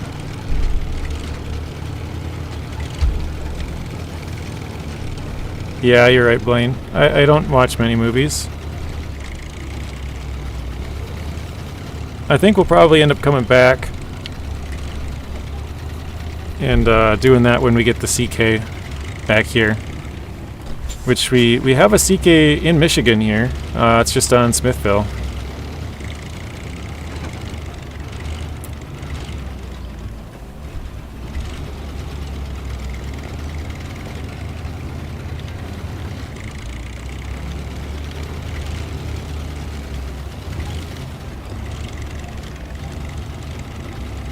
So I think maybe I can go up to the city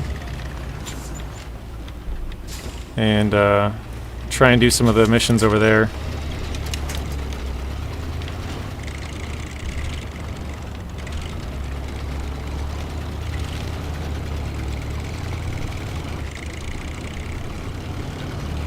I suppose I'm almost out of fuel. I got 7 liters left. This is exactly why I have this truck here.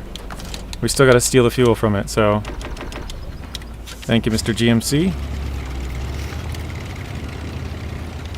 That truck is only there just to give me fuel, and then we're gonna sell it once we're done. I suppose I could take the bed off and sell that too. I didn't think about that.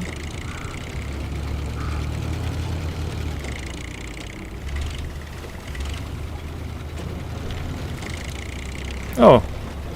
I did leave the truck here. Okay. For some reason I was under the impression I delivered this. Streaming every night this week. Probably should turn on those notifications, Artem.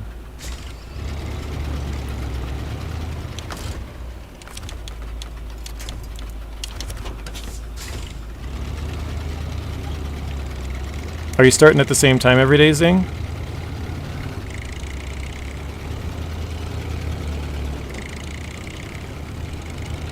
$6 p.m., so 7 p.m. Rex's time. I think I took all the fuel out of this, but I probably should check that too.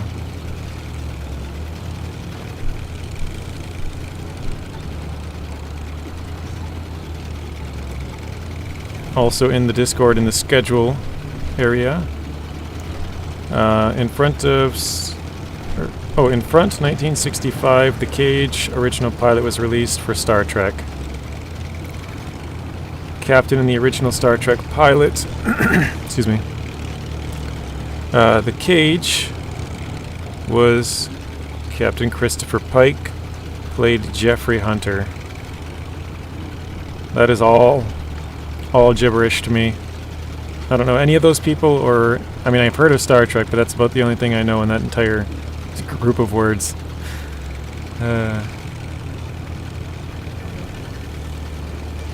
Yeah, about 2 hours before yours, Rex.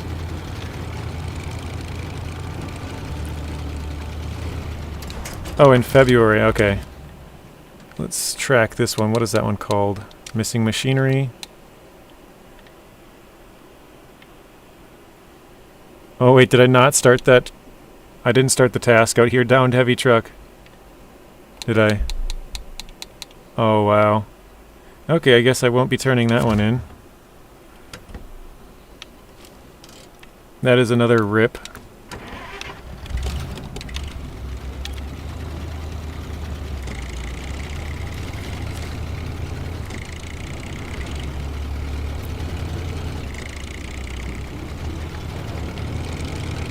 It's what Spake would say? I don't know who Spake is.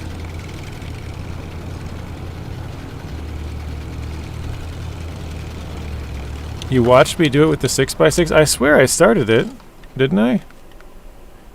Or is it a contract? Pipe dream? Can't be a contract, can it? No, it's gotta be a task. Missing machinery is not it. King of the Hill, local entertainment, rock slide, stuck trailer.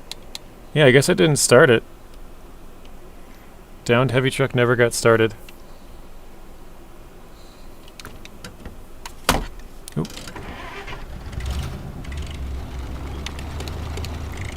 You remember watching me do it? I swear I did it too, but I guess maybe I opened it up and didn't click accept. I just closed it or something on accident. I don't know.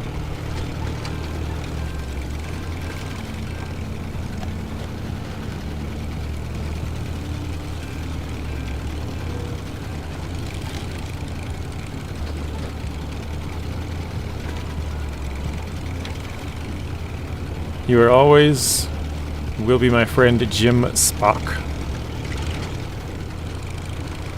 Alright, we'll grab this this trailer.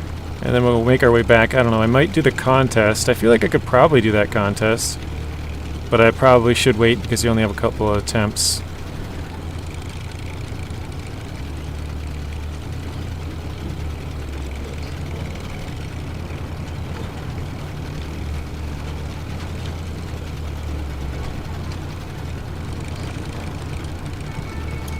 Trailer should be right up here before the bridge.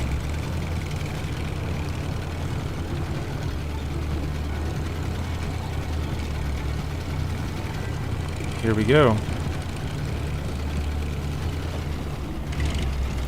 Yeah, Artem, you'll have to like check back and see if I actually started it on there. I suppose I could probably try and sift through the video and see when I could, like, what time it's at. I don't know. I don't have any idea. Or stream, I guess that was during streaming.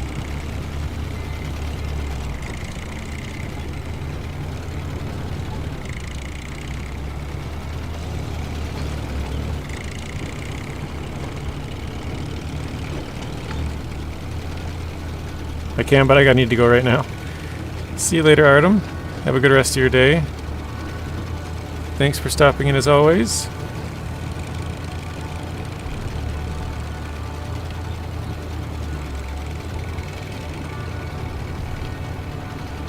Let's grab some more free fuel here.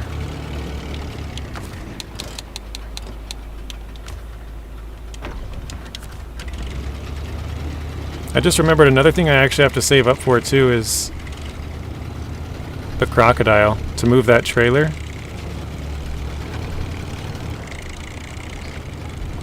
We have to get a truck that can have a settle high and settle low at some point.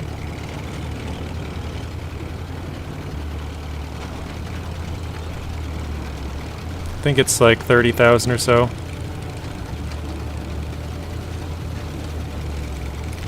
And actually, now that I think about it, both the Croc and the Actaeon should share that top engine, if I remember right. That's in Yukon.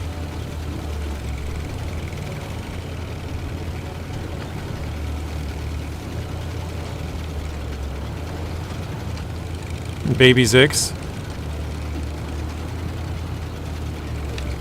Baby Zix probably would be one of the better trucks for it, Zing. Because I feel like the Croc is almost too small to where it's just going to need help the entire time. Whereas the Baby Zix might be able to pull a couple of them on its own.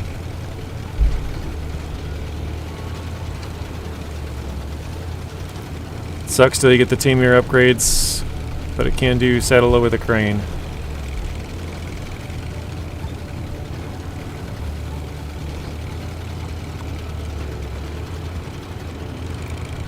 Keith says 26,200 for the Croc. Thank you. I knew it was... well, I shouldn't say I know. I thought it was like 18 for a long time, and then I think I checked it, and it was like close to 30. I thought it was always close to 20, but I guess close to 30.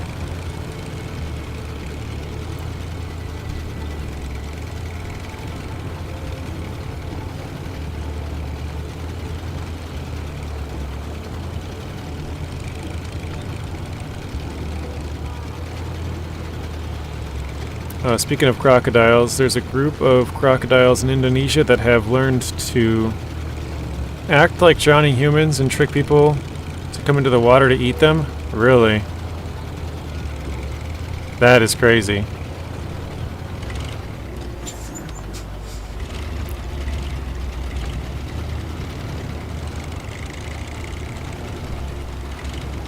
Stu says he likes the Actaeon. Capable for what it is. Yeah, it's a pretty small little 4x4 truck, but it can get the job done, depending on what you use it for.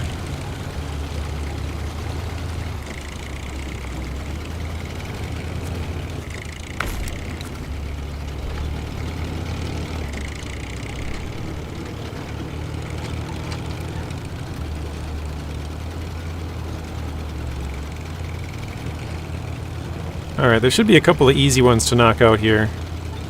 I probably should have grabbed some wood planks or something from the other side of the map, actually, now that I think about it. Because it basically drove over here all empty.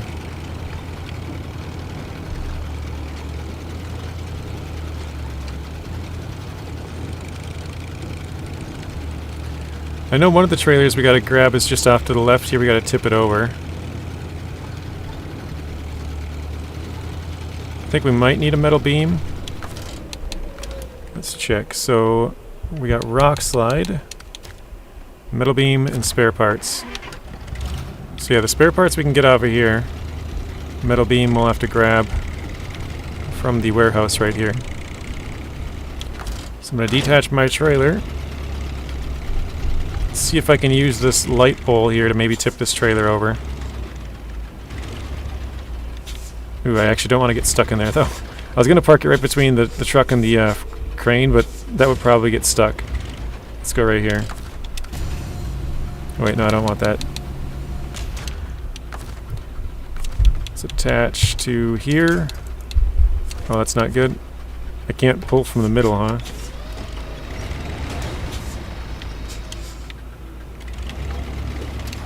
Oh no! Almost had it, too.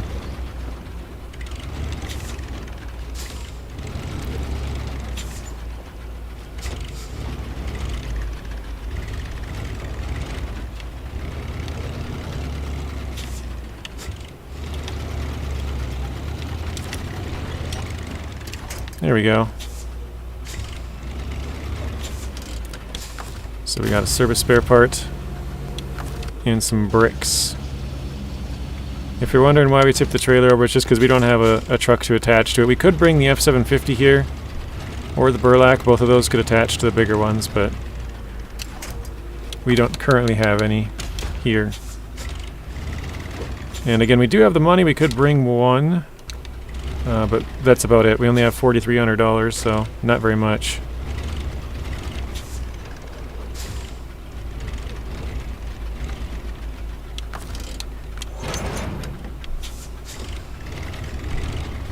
Alright, Alright, let's grab the middle beams here.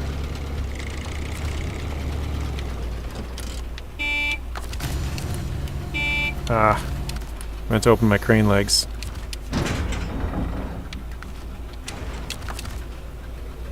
This is not going to be good, is it? Oh, shoot.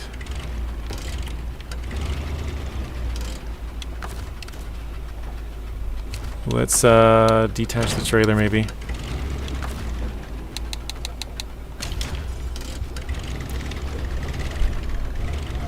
If we had to cross where I live, it'd be in front of the Walmart begging for money. Instead, we have coyotes and owls eyeballing your cats and dogs.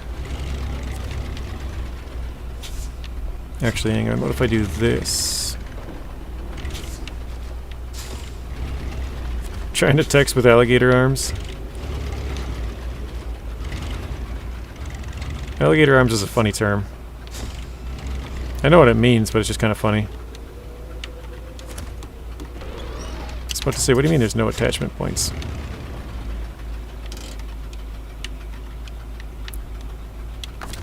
The scout trailers must not have very many good attachment points because they can't seem to attach to it other than the front. I think it might only be one in the front, two in the back.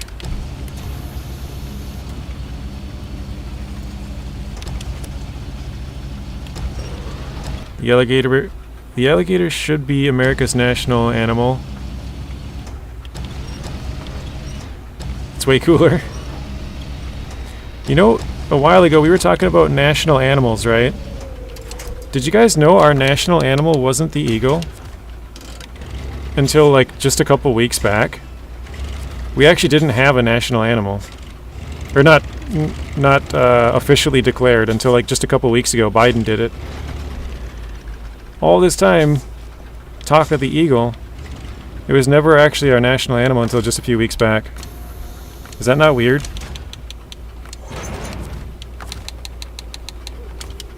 Oh, really?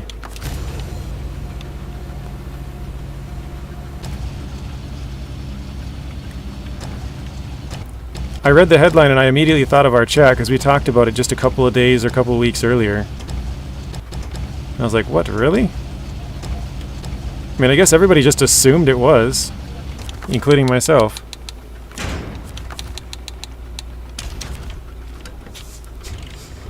That's weird. Biden must have been in the chat. He's like, wait, really? We gotta solve this.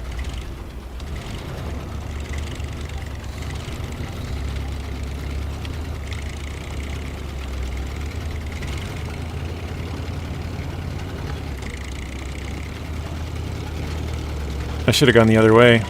Now I gotta go all the way around a big circle.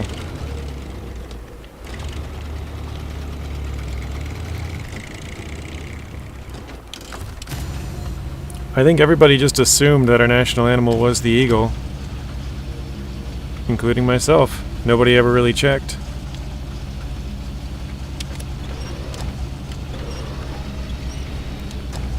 I have a feeling, and I could be wrong on this, but I think the hardest part might be craning cargo in this entire series.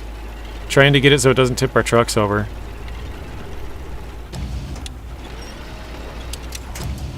Because these scout trucks are pretty light compared to some of the cargoes we're going to have to carry. And I think just putting it on our trucks is going to be difficult a lot of the time.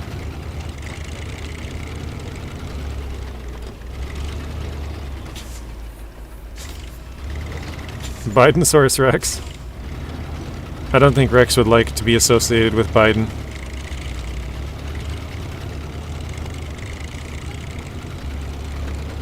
Probably most of the world, to be honest. We were talking about this like last stream.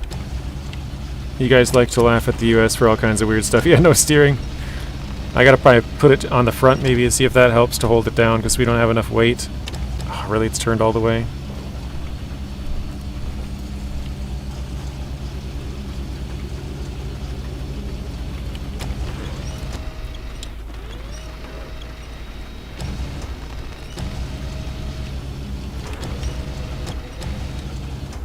There we go. Hopefully that helps. A little bit more in the front anyways. Still very back heavy, but it does help. Welcome back, Matt. No steering, good luck. Yeah, it's a wheelie. Pretty good so far, Matt. We got the F750 rescued along with the Warthog and the Actaeon. We don't have any money. Only $4,338, so we could transfer one of them back, but we don't have enough money for two of them, or three of them. I for sure would leave the Warthog there, just to sell. But, yeah, I'll have to move the Actaeon back here at some point. And, probably either the F750 or the burlak, one of the two, to attach the bigger trailers. Probably, well, the F750 for sure, actually. Because that, well, I'm pretty sure we have to do some large pipes, don't we? I know for sure we have a 5-slot drill that needs to be moved. I'm not so sure about a 4-slot cargo. Oh yeah, we do. We have a couple of them off in Drummond Island. Those big cargo containers. This oversized cargo to move. Yeah, we're very broke. We're broke as a joke.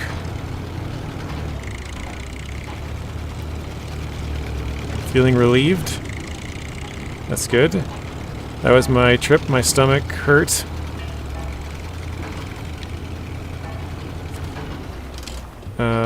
Deliver that. Speaking of national animals, I feel some have unique ones. What if the national animal was a newt? That'd be kind of funny. Whenever someone says newt, I think of,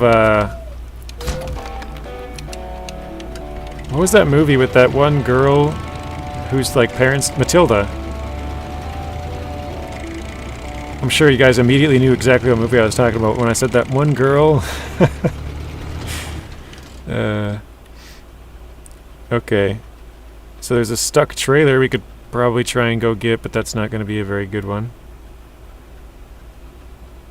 Wait, drain... Oh, wait, we did drainage too.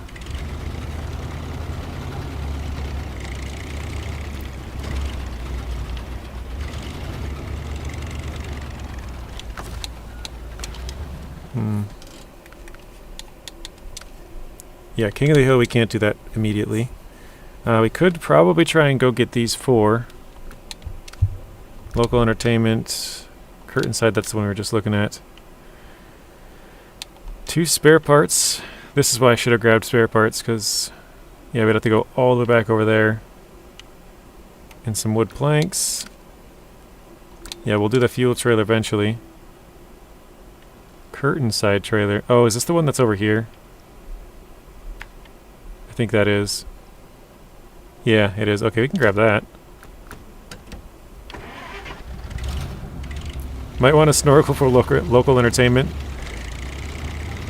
Is that because of that one river crossing? I remember doing it previously and taking some engine damage down there by that one spot. Baked is good, dude.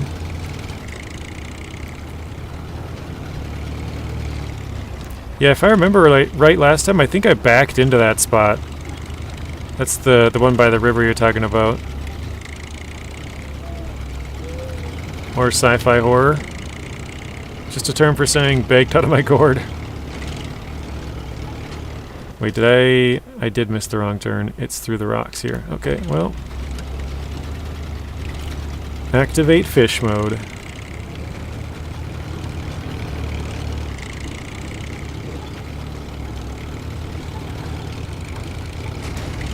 Ouch.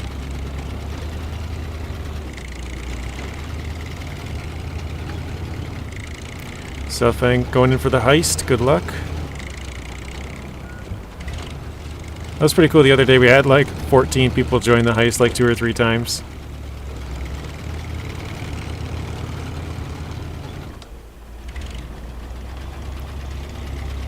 I need to walk to my local holiday to get some food. But it's cold out. Yeah, it is pretty cold out, isn't it? Alright, we got iDrive, Bartosz, Stu, I was gonna say Zing, but that was a gamble. Maybe he tried to fool me. Claude and Robert. I think Zing's testing my attention, see if I'm really paying attention or if I'm just half paying attention.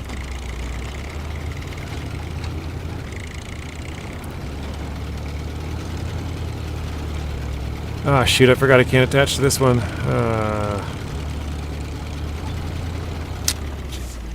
don't know why I was thinking on the way over here. I was like, yeah, we can attach to it and yank it out there, but we can yank it behind us, but we can't attach to it, which I guess is fine. You are in there? You got it mixed in?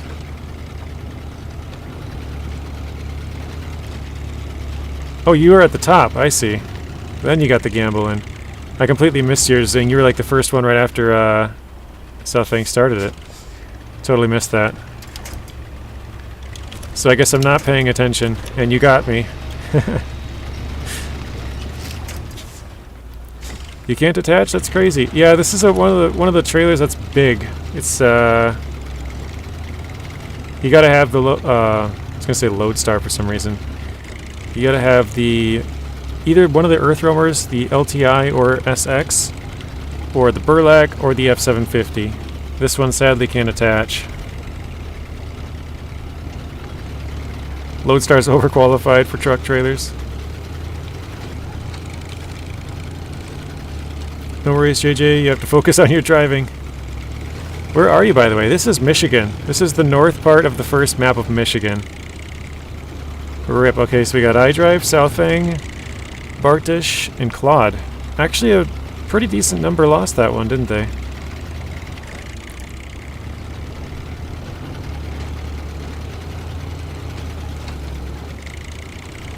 You thought it looked familiar? Yeah, this is the north part, just east of the gateway. Or wait. Yeah, just east of the gateway. This is the main road headed to the gateway, right here. Well, no, actually no, this is one of the side turns, sorry. This one goes across the river, the main river that splits the map. You take a right here, and you take another right on the next road. That's the main road, the next one.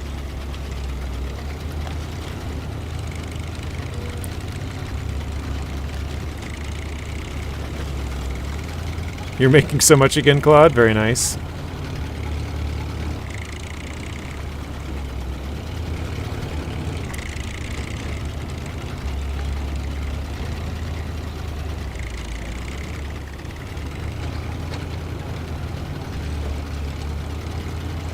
Rob has hit 2 mil. I know, and you gave him all your points, Matt. You're like, oh no, Robert. He lost twice in a row. He's had some bad luck. Let me help him out. Trying to be a nice guy, and then you found out he's got like 1.95 million points or something. That was pretty funny.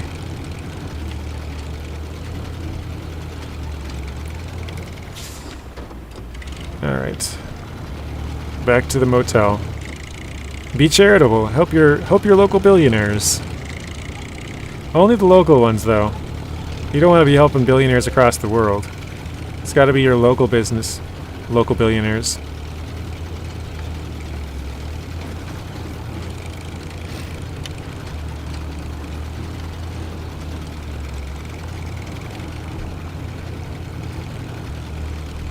Bart is just trying to give Matt some points.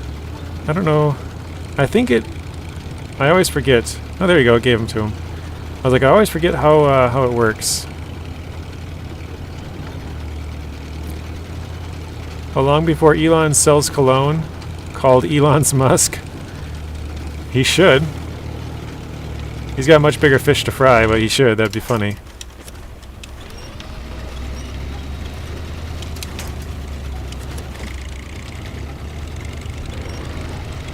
Matt, that sounds gross.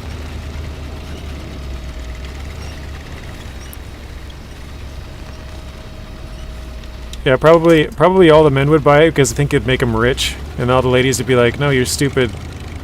Why would you buy that? Elon's not even attractive," or something like that.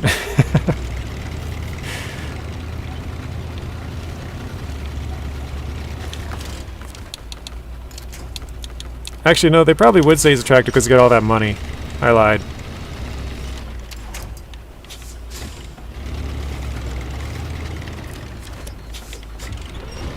Got enough money, it doesn't matter what you look like. That's why you see all the billionaires with young, attractive ladies. He's too busy pretending to be a pro gamer.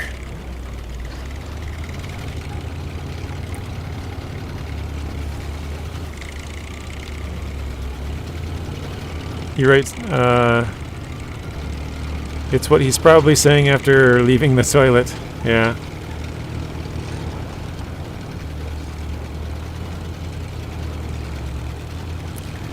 Cougars, gold diggers, yeah.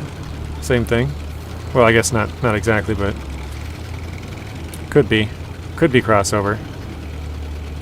Not necessarily, you couldn't be one or the other without being the other. This should look familiar for you, Matt, though. The main city here in Michigan. Or main city on the first map of Michigan.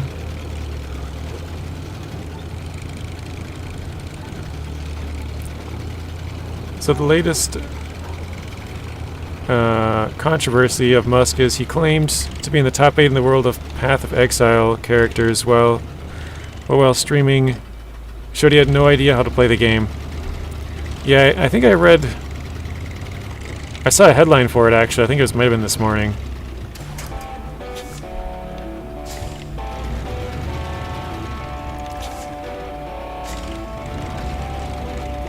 Makes you wonder, did he like buy his account or something? Find some high-level player who just wanted to sell him or something? I don't know.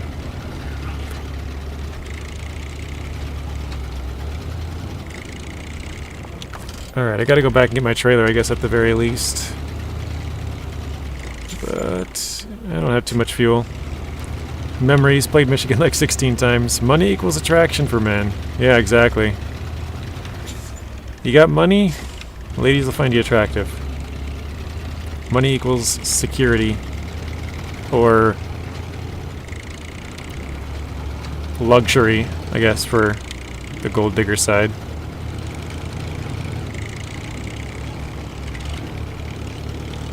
I've never even heard of the game or played the game, so I have no idea, but he has some Chinese player play for him. Yeah, that's not a bad guess. Oh, we almost got the 15 and 6 combo meal, not quite. Not a bad guess, actually, now that I think about it. Yeah, he could have somebody else playing for him, and he could be the one talking. And people are asking him all these questions, and he has no idea what to do.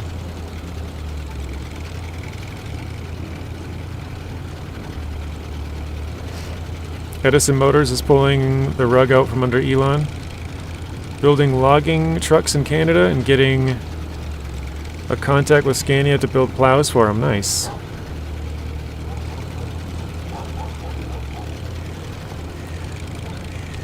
I think it'll be, I mean, this is just my guess, I think it'll be a long time before a company like Edison, it's in China they subsidize their electric vehicles a lot, which is why they're some of the most best-selling ones in the world. Here in the United States, it's pretty much just Tesla. There's obviously other ones, but Tesla's been working at it for a long time. They've had some subsidies as well, but I think for Edison to compete, it would take quite a few years, you know, to even be anywhere close to to being able to sell a lot of vehicles. They might have a small volume, which is what most people probably are thinking, but yeah, I think for them to be at scale, it's going to be a long time.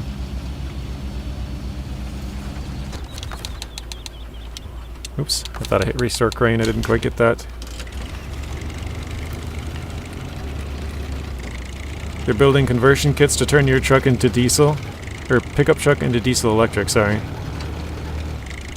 Anti-capitalism activist startups. Seb says didn't know how to change maps. Oh, really? Jeez. So some like super basic stuff he doesn't even know.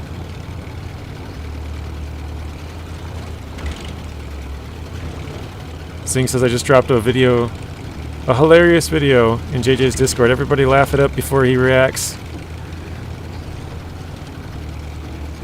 I have a feeling it's about the gold diggers we were just talking about. Zing has clipped it and put it together to make it sound really funny.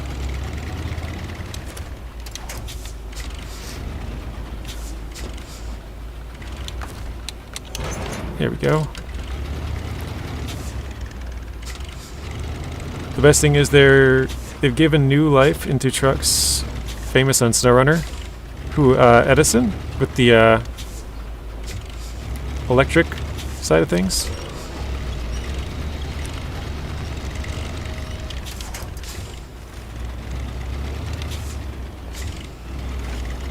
Oh, jeez.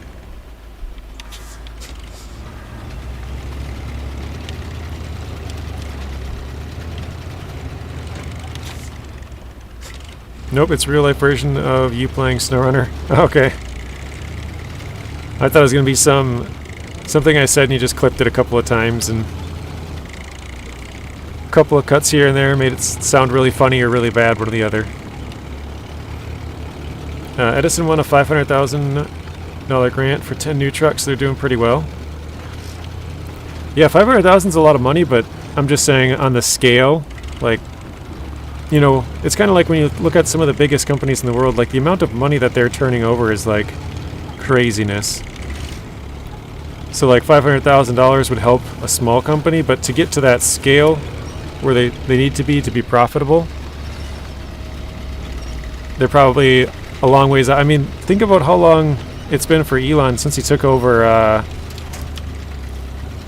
Tesla. I don't know exactly when they started, but I think it was late 2000s, like before 2010, something like that. So it took him a good like decade or maybe even more than that before it kind of started becoming, you know, very popular. Now they're pretty popular, at least in the US. I don't know about the rest of the world, but they're pretty popular here for probably the last couple of years, maybe 4 or 5. But it took about a decade to get to that point. Probably even more than that, probably about 15. And look what became of Tesla. Terrible global reputation for low quality. Yeah, that's true. The panel gaps anyways. I honestly don't know that much about them. But I know they're working on like the Tesla Semi and the Cybertruck now.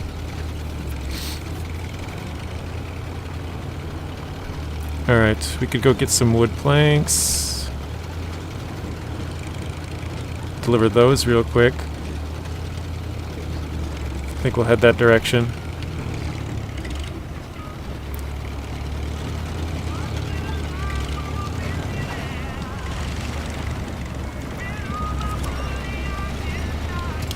Like the old Convert, old Kenworths, old Pacifics. Oh, really? I didn't know that. I've seen quite a few of his videos. I forget the name again. I'm trying to read back through and see if I can find it. Ouch, that was a big hit. The Cybertruck is not road legal in your country, really. Do you know why, Zeb?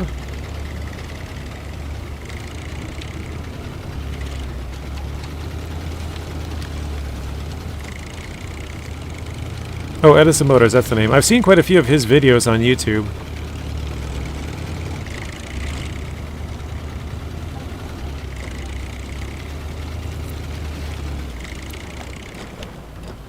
Alright, let's go this way.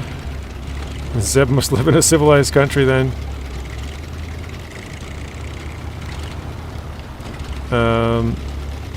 Because that skip on wheels shouldn't be allowed anywhere. They're so ugly, aren't they? Ugh. I said quite a few times before, I like the looks of all the other ones. Like the Model S, 3, the X, the Y. Even the Tesla Semi I think look like, you know, pretty good. But the Cybertruck's just so ugly. And I'm sure there's some people in here that like it. I think Bryce or something said he liked it last time, but I'm like, man, I do not like the looks of that thing at all.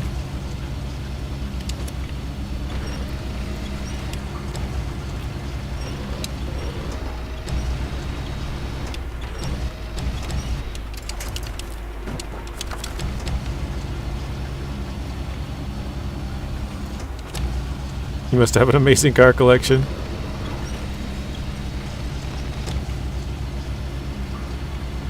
$24 and counting? Holy crap. Whoa! That was almost really bad.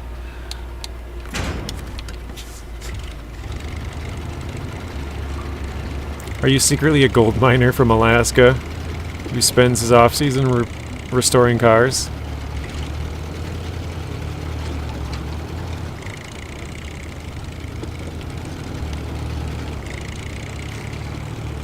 That sounds like a pretty good living there, Matt. Gold mine during the summer, and then move out of Alaska. Or I guess you could still live in the same place. Almost a problem, yeah. Fix cars in the winter, although I think parts would probably be pretty expensive up in the bush. Just nothing around.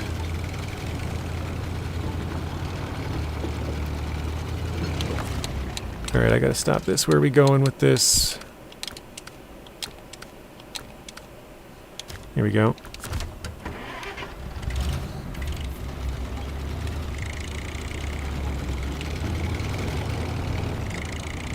I think no one would miss the Cybertruck if it disappeared off the streets. I had never seen one in person until I went to Colorado. Just a few months back. Oh wait.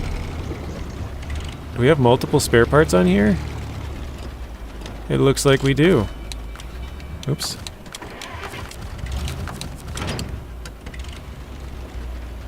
Oh wait, I think I need those though.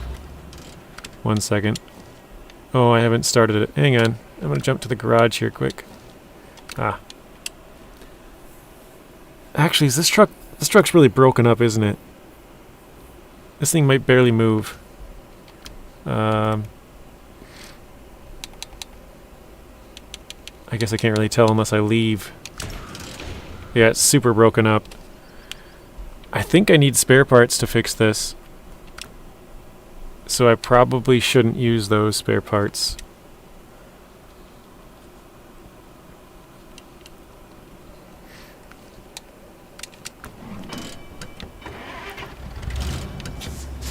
I'll leave those for now.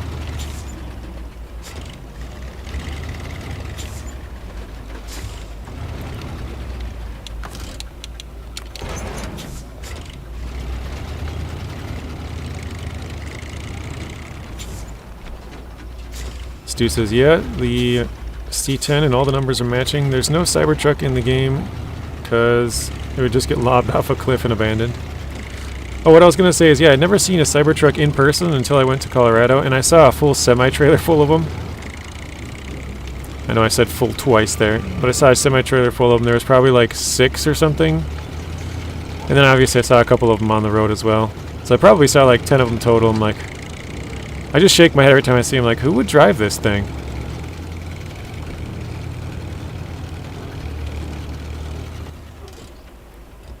Oh wait, this is the wrong...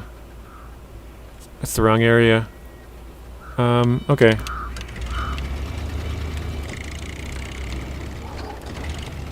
You were mistaken, it was a demo hauling truck with skips of rubbish. I know for some of them they have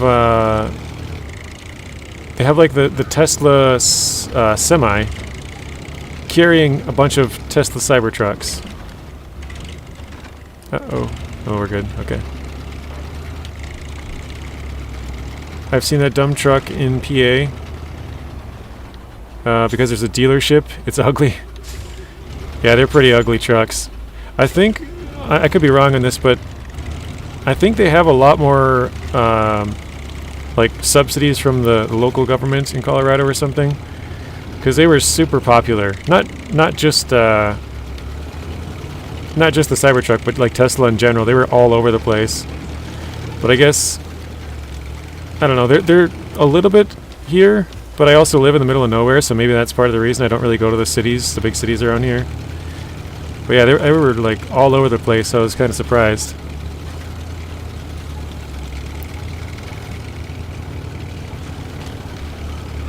You've also seen an off-road truck? What kind of off-road truck?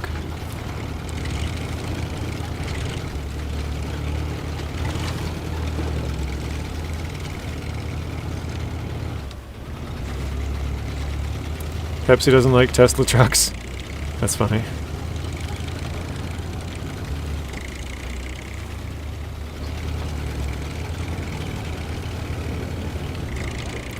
Uh-oh.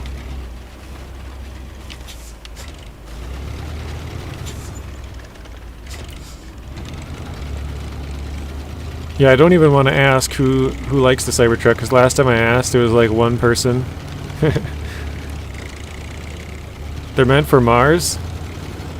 Yeah, maybe. Maybe that's his long-term thinking. Like, these things are ugly, but they'll be practical on Mars. Or something, I don't know. Who knows with that guy? Wait, is there a task behind this thing that I didn't accept? No, okay.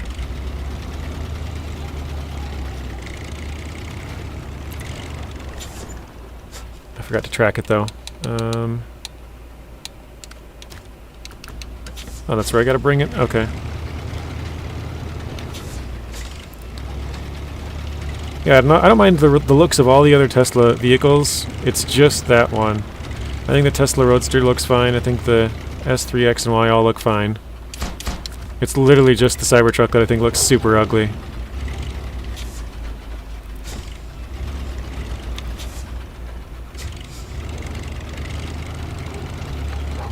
Matt said there's a big thing about that. Pepsi was the first recipient of a fleet of them. Oh, you're talking about this Tesla semis again?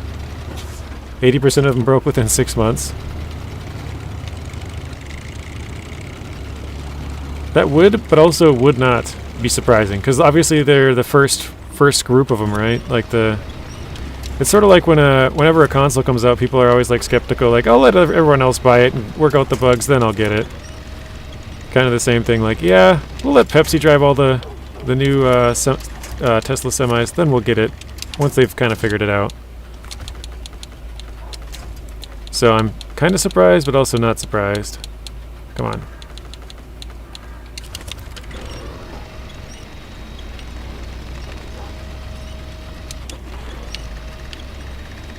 How are we so stuck? There we go. Sort of.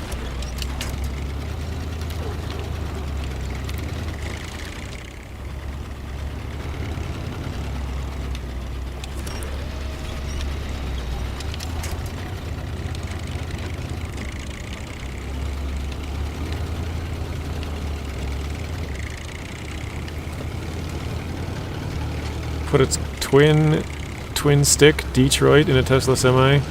Rattle it to pieces. I don't know what any of that is. Fall apart as soon as you start the engine.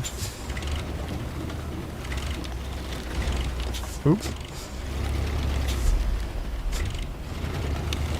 Stu said he's a tree hugger. Aren't tree huggers supposed to be like pro electric vehicles, Stu? You're also a mechanic though.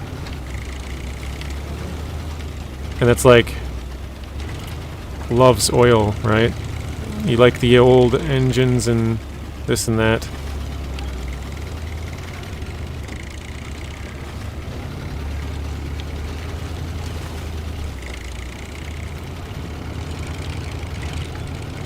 Tesla Cybertrucks are a good reason why you do not want to give medical marijuana to truck designers. That's funny. Welcome in, Furia.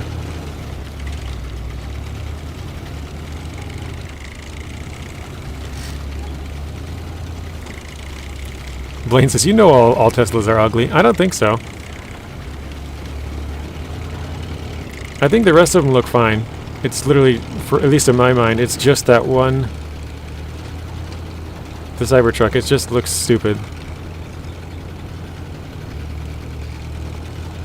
Like if I look at the Roadster, I'm like, yeah, that looks fine. Model 3, same thing. Model X, Model Y.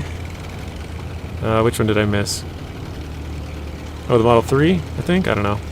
Any of them I look at, I'm like, yeah, that's fine. But the Cybertruck, I'm like, God, that thing is ugly.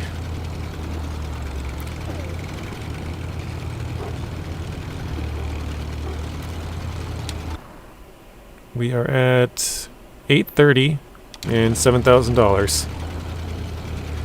Let me try again. I'm a tree hugger. I wrap winches around them. Gotcha. Oh, I missed that part. I see it now. I think I'll grab just a little bit of fuel in here. Or all, I guess. Never mind. I didn't know I had it set to all the way at the end. I was going to fill up just a little bit and then go past one of the fuel trailers and grab the rest, but oh well.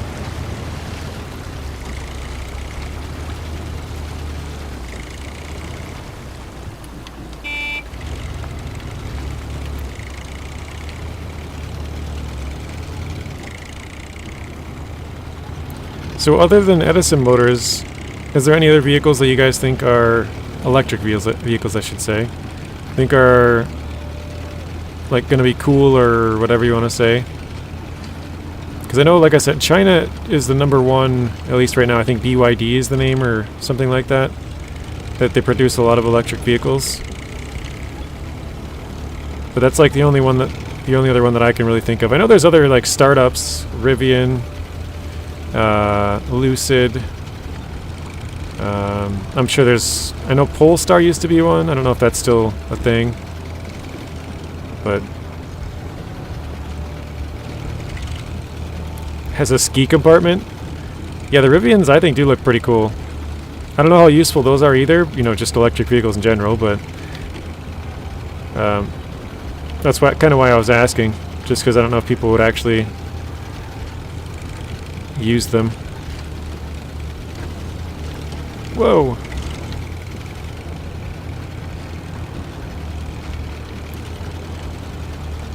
The contest at the farm is easy money.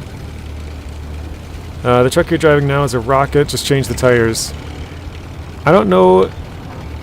So, I don't know if we have the money to change the tires. I think we do now. We have 7,000. We probably have enough. I think it's like 5 or something.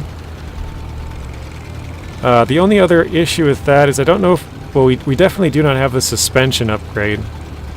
So we can't get... We can't get the biggest tires. We'd have to buy smaller ones and then get the bigger ones later or something. Sad news on Rivian. They got taken over by a Volkswagen, really. I know they were burning through money really fast. But I didn't hear that.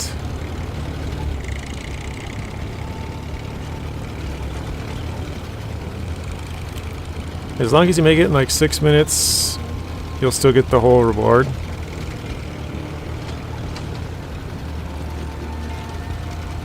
I'm not sure about how, like, because I know, like I said, it's decent. Like we're trudging through here pretty easily, right? But I don't know if it's going to be able to go through some of the mud to get there. I guess I'm just a little bit like I could easily switch the tires out and do it. But I'd rather get the suspension upgrade and then do it. I think I might just bite the bullet and go get the upgrades in Alaska. Just use the burlak, even though I didn't... I feel like it's probably too big for there. But I don't know. What do you guys think? Burlak too big for Alaska for hunting upgrades, or is it fine? Pontiac bought out Holden. Not sure who that one is. I haven't heard of them. The only electric vehicle I like is the new Dodge Charger. I know that GM makes the Hummer. I've always liked the Hummers. But I don't know if that's any good. Probably not either, but at least it looks, you know, like a Hummer. South Bank thinks it'll be fine. Okay. Anybody else? I just feel like it might be too big to kind of turn around some of those corners or be like a little bit too top heavy, you know?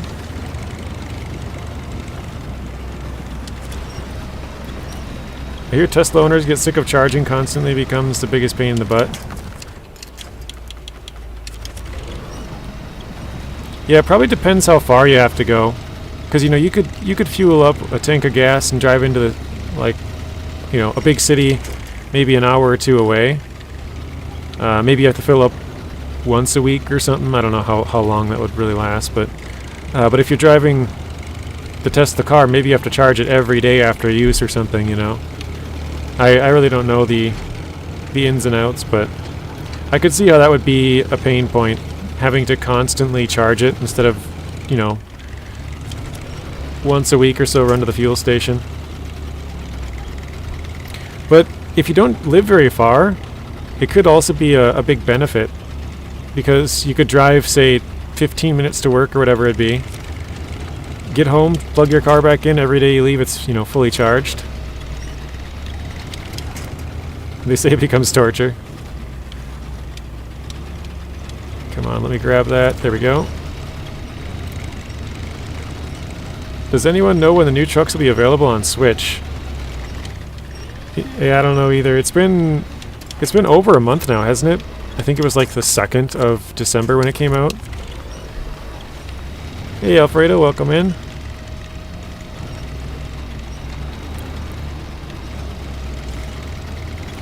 That's crazy to me. Like, if they weren't ready, I don't think they should put it out on any systems. It seems wrong. I'm sure it's probably only 1% of their user base or something, but it's still just, I don't know. It doesn't seem like they should do it like that.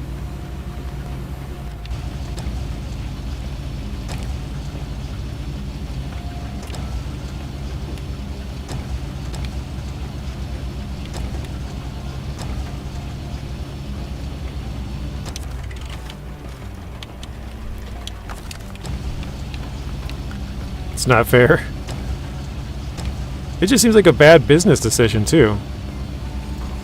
Like, here, let's put this out for these 2 consoles, but these ones, let's just make them wait.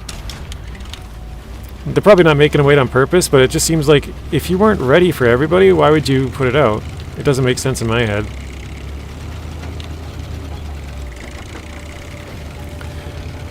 Been a long time for NSW. Can't do crossplay with my brother until they fix it.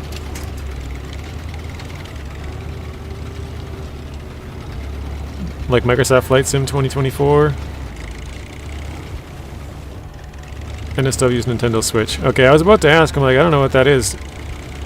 NSW, the first thing that I thought it was New South Wales, which is like a Canadian, or not a Canadian, an Australian province.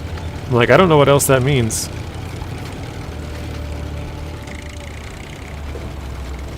Obviously, I knew it didn't work in that context. I'm like, talking about crossplay,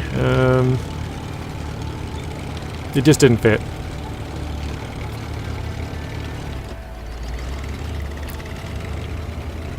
The game definitely wasn't ready, and they just said, yeet it out. Yeah. That's what I heard.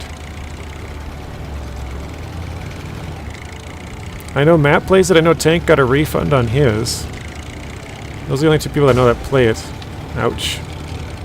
I think we've yet to get a 15 and 6 combo meal today, though.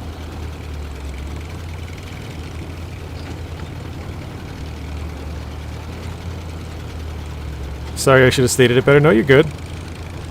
You're totally fine, 0G. If that's what everybody else knows it as, I'm sure a bunch of the people in the chat knew what you were talking about. I just personally didn't. And I even have a Switch. I just never play it.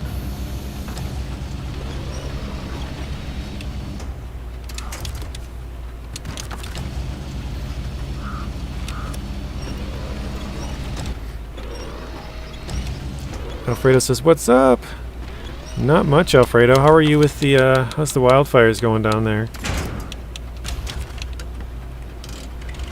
And anybody else from, California?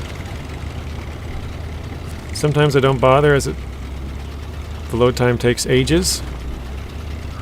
You're playing GTA Online? Very nice.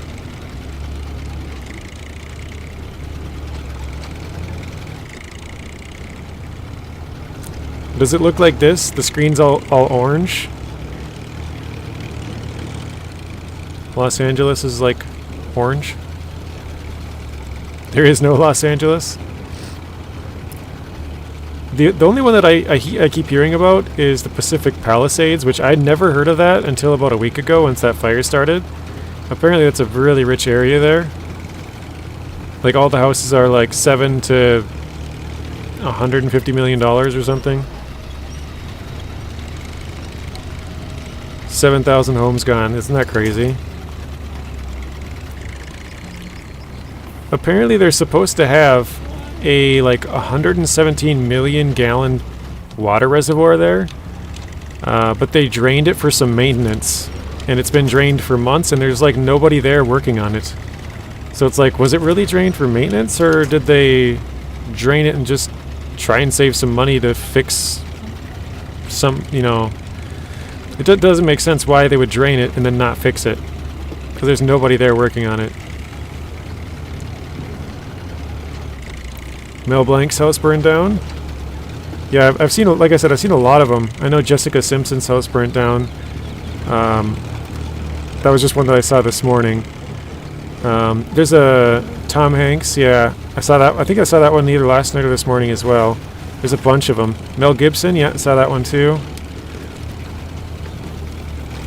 So it's like a lot of famous, you know, musicians, actors, voice actors, all that kind of stuff.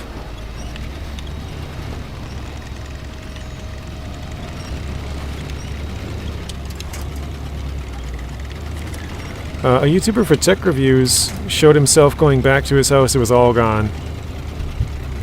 Yeah, there was a man arrested in Los Angeles for trying to start fires. There was also another man arrested for pretending to be a firefighter and trying to steal stuff.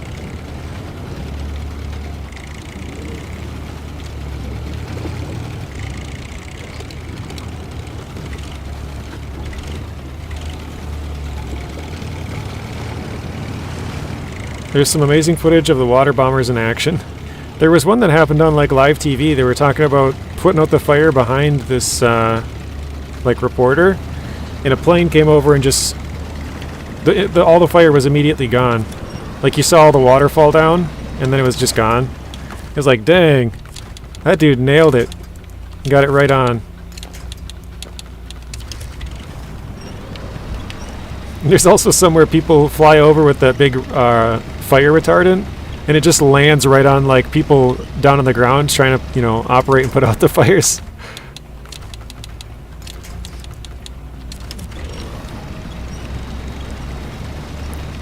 Mel Gibson, the dude who played Mad Max, I don't know. I know he was in I forget what the name of the movie was now. Like a famous fighting movie that I can't think of. And he was in some religious movie. I can't think of the name of that either. Braveheart, there we go. That was the name of it.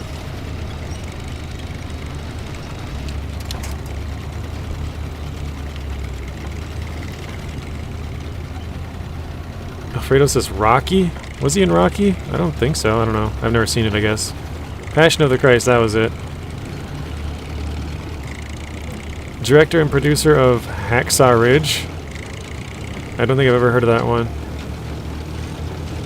Keep in mind, I'm not a movie person, so. Apocalyptico 2. Haven't heard of that one either.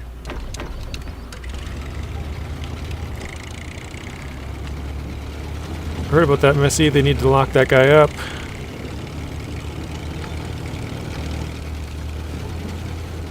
Trying to see what Messy said. Oh, so some idiot flew his drone into a $37 million Canadian CL415 Super Scooper. Oh, really? Wow.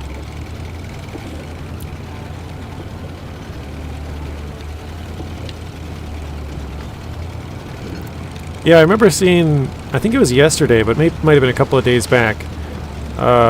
They asked people not to fly drones over the Los Angeles area. That was probably why. Because somebody hit a drone and then they're like, alright, we need to get try and get these drones out of here, because I'm sure there's plenty of people flying drones around trying to get footage, capitalizing on everybody else's, you know, misfortunes.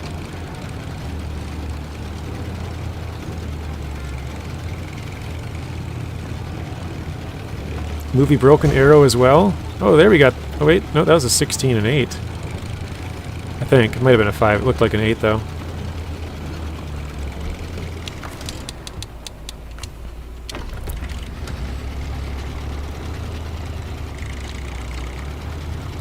The bombers scoop water from the lake here, like big pelicans.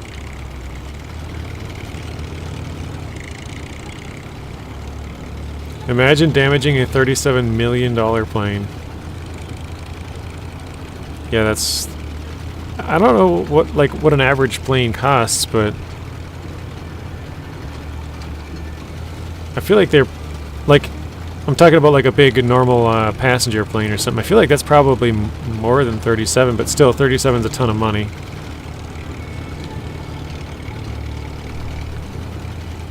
Talking about fires, JJ's Michigan turned into Ontario, right? Everything's on fire right now, it looks like. It's all super orange and... Well, I guess when I keep the view like that, it did look like it, but when I looked down, it didn't. But yeah, it did look like I was driving through fire as you said that, Matt. Like, all the trees were like bright orange.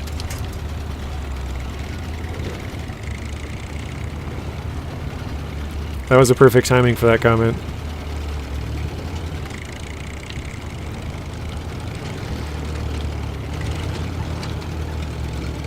Stew, I love does plane meant for fires. I have no idea what you're saying there, Alfredo.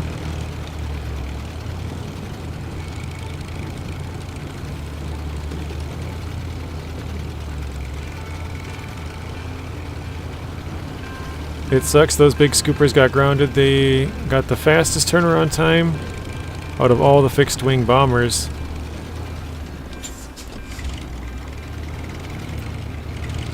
Being able to scoop and not have to land. Why did they get grounded? I didn't think I saw that. Imagine an Airbus A380 firefighting. Yeah, think about the amount of water that would drop out of that thing. Or like the Antonov. Oh, it's just one's... Okay.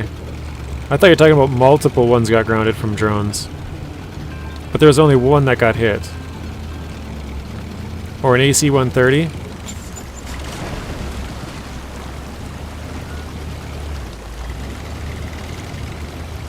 All the others have to land to refuel. It takes more time, huh?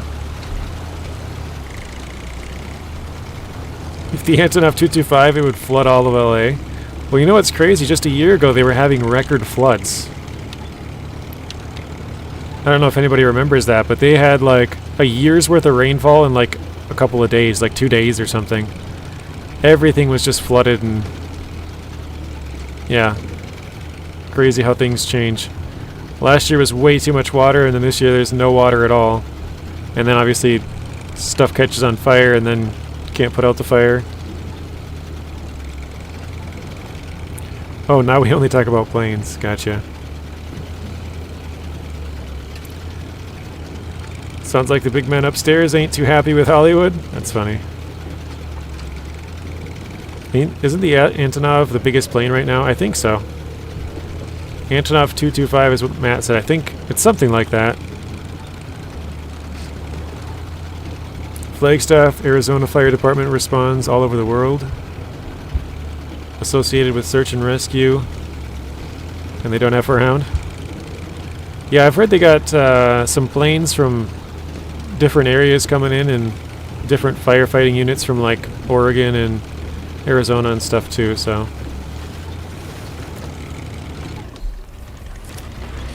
Put jet tires on the Antonov. That probably would be a terrible idea. Because for flat surfaces, you kind of want a more flat tire.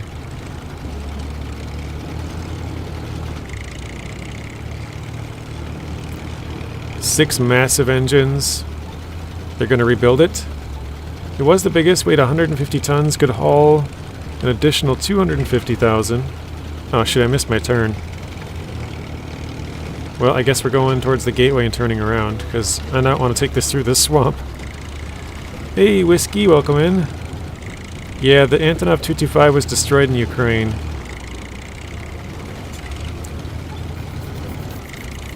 It's okay, put an autonomous winch on it too.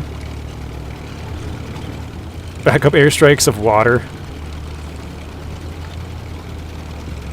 I saw on a podcast that local authorities decided to clear underbrush, so insurance companies stopped new policies in California just over a year ago. Yeah, they've been doing that for quite a while, 0G, but it's gotten worse and worse as time has gone on. Like they might cancel, say like 100 people's insurance, and then the next year they cancel 300, and then the next year it's 800, and next year it's 1,000, 1,200. Like it's kind of been going up more and more, like exponentially each year, as far as what I heard.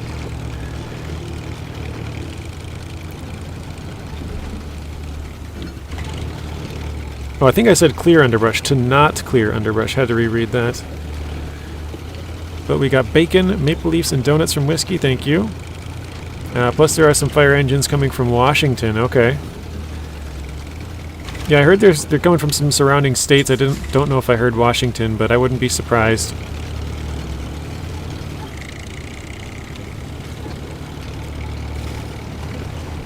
A good point about the insurance. The 225 was actually a heavily modified AN124.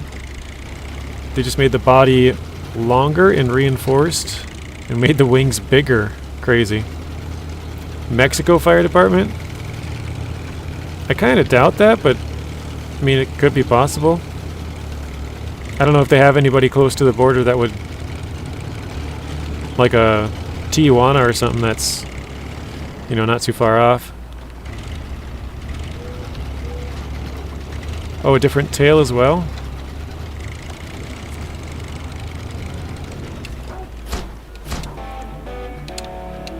Alright, got a little bit more XP, a little bit more money.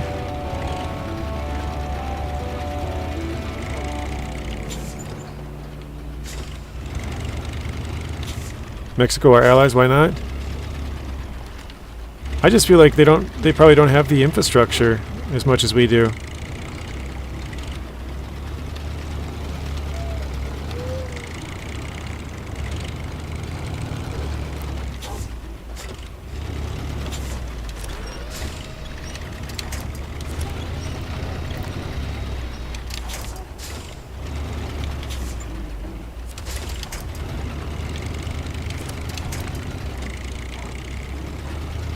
Alright, so let's see. I think we'll go back to the right.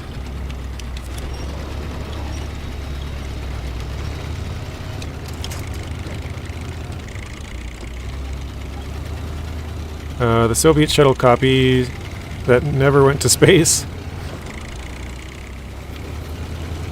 Yeah, sorry they had to give it a tail because the shuttle was designed to transport... the shuttle that was designed to transport interfered with the single tail. Gotcha. Mexico is never on fire and the USA is always on fire.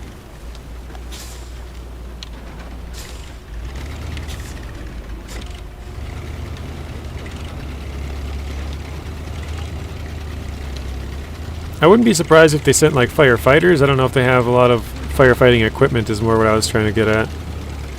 Like, I don't know if they have planes they would send us or, you know, fire engines or even fire retardant materials. Oh, nope. RIP.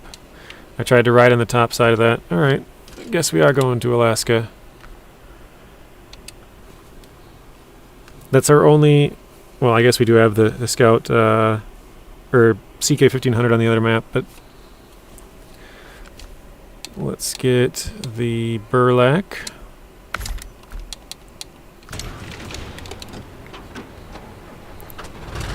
Alright. I'm following a firefighter station that is based in Colorado that is going to California. I know a few people that from Washington that went to California. Okay. I didn't know anybody from Colorado was going there either, but it doesn't surprise me. Sounds like they need a lot of help.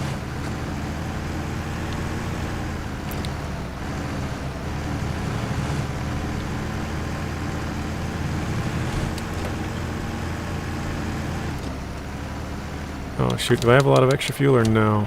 Not really. Alright, hang on.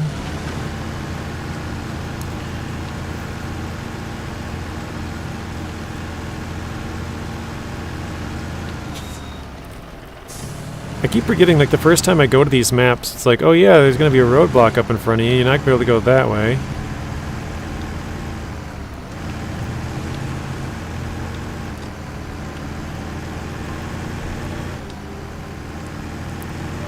Send him to space, we don't want him anymore. 72 Mexican firefighters are in Los Angeles. Okay, thank you, Zeb. So, quite a few different states. And even other countries. Mexico's helping us out.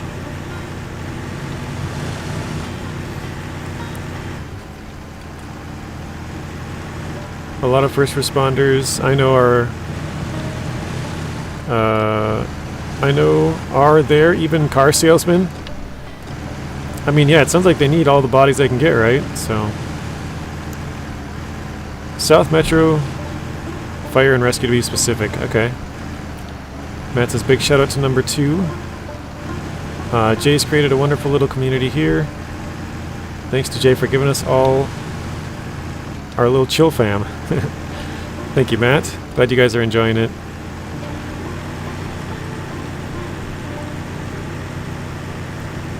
We went from one snowy region to Mexico, to Michigan, and then back to another snow region. I don't know how Mexico came up right there, but apparently I thought I went to Mexico. Oh wait, there's a little fuel tanker out there. Ah, I should have kept going that way. I forgot about that, I just remembered right now.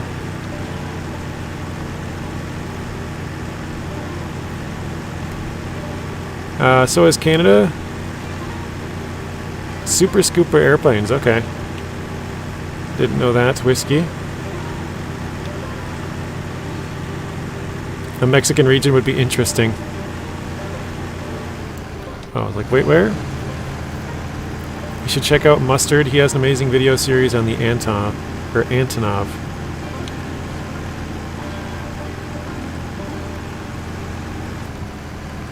Welcome in to Katam as well. I saw the green icon. I thought it was Furia that was talking, and then I know I just saw your name. Oh well. Or as I like to say, oh boy. Now, I've seen a couple of videos about the Antonov, but I haven't seen any for quite a while, probably. Zero G says, I would like to deliver a crate of sombreros to some random house in the mountains. That would be funny.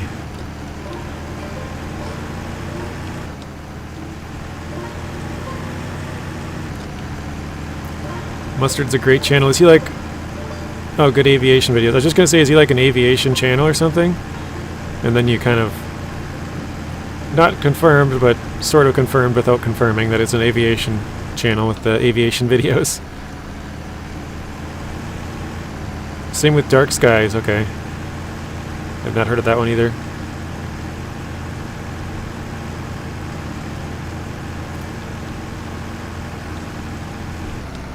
Oh, Dark Skies is his aviation channel, okay. So he has two channels, but one of them is not really as much aviation based. Just planes. Oh, okay, so one's just planes, one's aviation.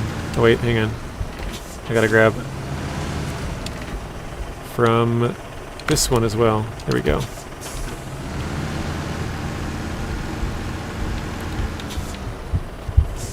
Alright.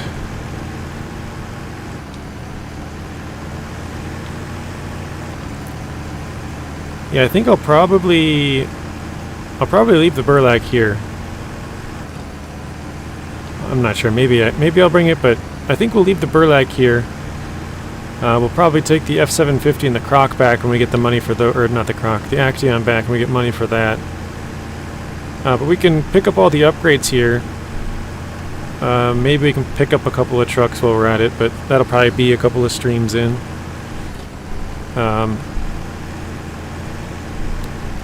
But yeah, if we got some of this upgrade hunting done, we could sell some of the other vehicles.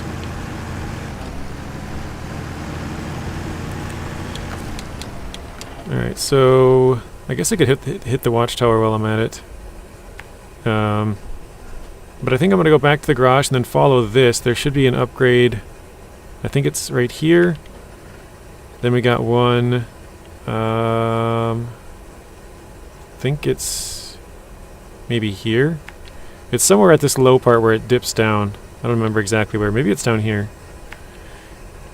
I think there's one out here somewhere along the river as well. But we'll probably go back to this main road. Actually, we got a bridge out. Oops. Yeah, there we go. Got a bridge out in a ways, so we'll have to figure that out. I watch Angelica Larsson. She's a tiny Swedish lady who operates a 770G in IRL. In real life. That's nice. Does she live in Sweden? Greg's Automobiles and Airplanes is one I watch a lot. Sombrero logistics aren't for the faint of heart. Can't forget about those. Everybody needs their sombreros, their cowboy hat, cowboy boots, some chaps.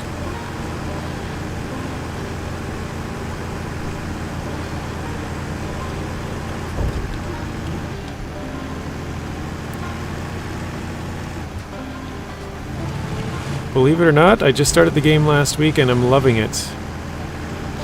Do you have any tips? Where to begin?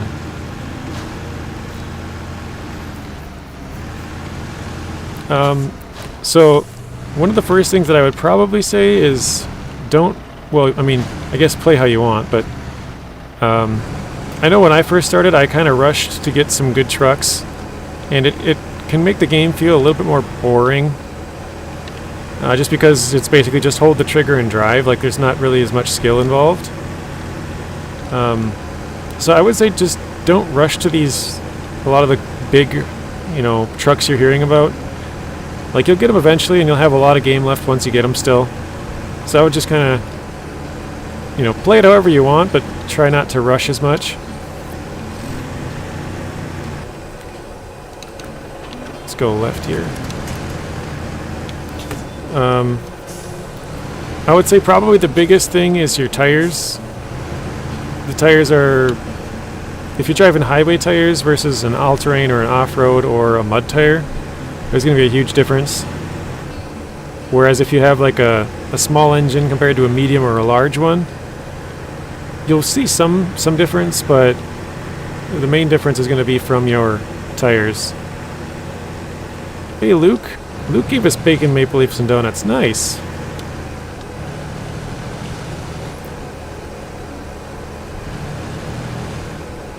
Whiskey Creek Farms here? Ah, okay. So is that your other account, Whiskey? I was about to say, Whiskey's got some competition. Ah. That's exactly what I've been doing. Sounds like a good tip. I figured it's better to invest in the same trucks I already have. Okay. The watchtowers are probably going to be a very good friend, revealing a lot of the area around you.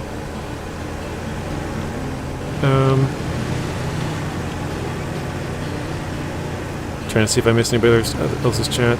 Matt's heading out. See you later, Matt. Thank you for stopping in as always, Matt. Have a good rest of your day, or night, I guess.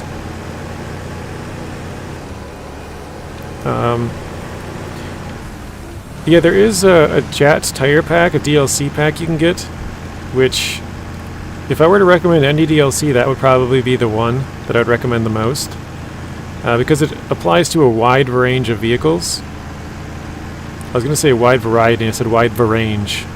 Wide range. I think there's only a couple of them that it doesn't touch. Burlak here is one of them.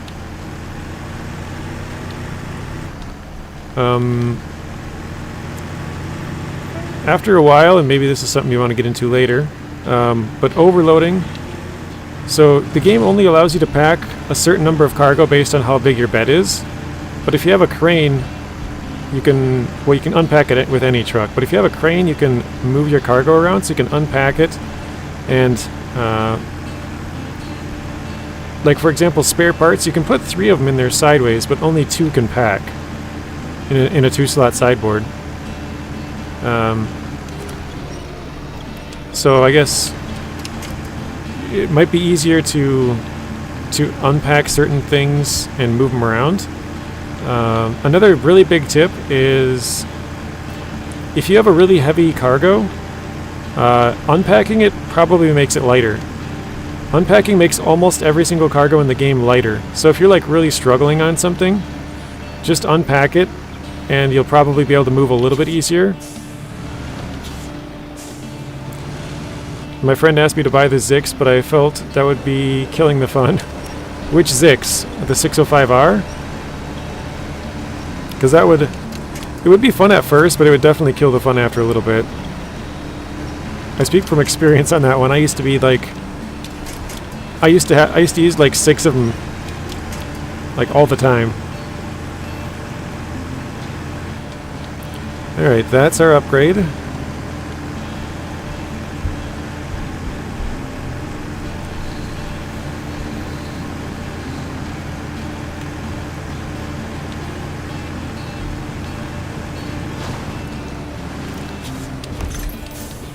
Raised for the Ford. I guess that's some money we'll never see.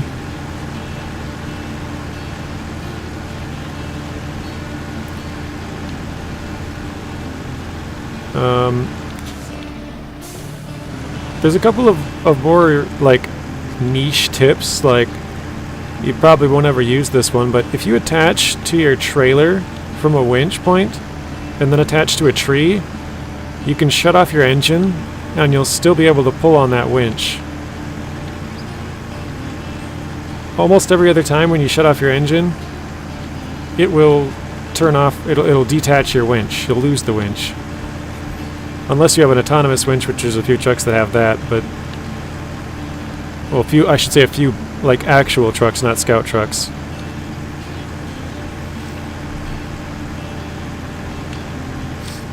Another thing that I like to do is when you're pulling the winch, sometimes you're better off just tapping the button to pull it and not like holding it. Oops. I accidentally tapped the button right there. Because tapping it kind of shakes whatever it is. And if you're like, for example, your trailer legs are digging into the ground and you kind of shake it back and forth, it slowly moves forward. Whereas it seems like when you're pulling it, it'll pull into the ground and then it'll just kind of sit there and it'll slowly pull and pull more. But yeah, if you kind of tap it, you can slowly get it to kind of come out. Another kind of trick that I use a lot is the crane to either offset the weight or flip yourself.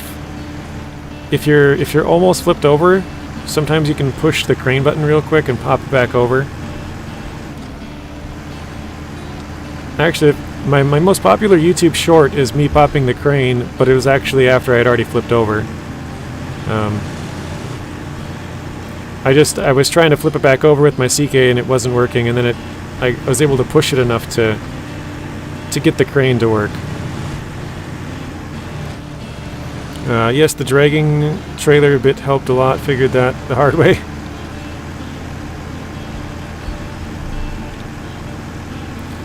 Sometimes tapping the winch is a good way to bump your truck bit by bit to the side. Otherwise you could tip over, that's true. Yeah. You kind of slowly move your truck over. Not just like a big yank.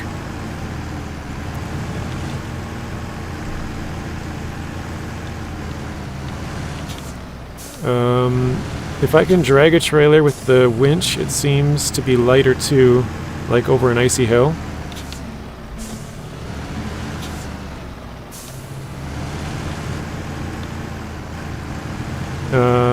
Try not to delete cargo. It's limited in some regions, that's true. There are some regions that have a limited amount of cargo. There is a way around that.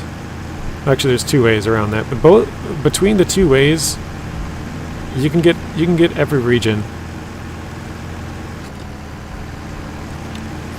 So what I mean by that is there's kind of a trick to transferring cargo between regions if you want to.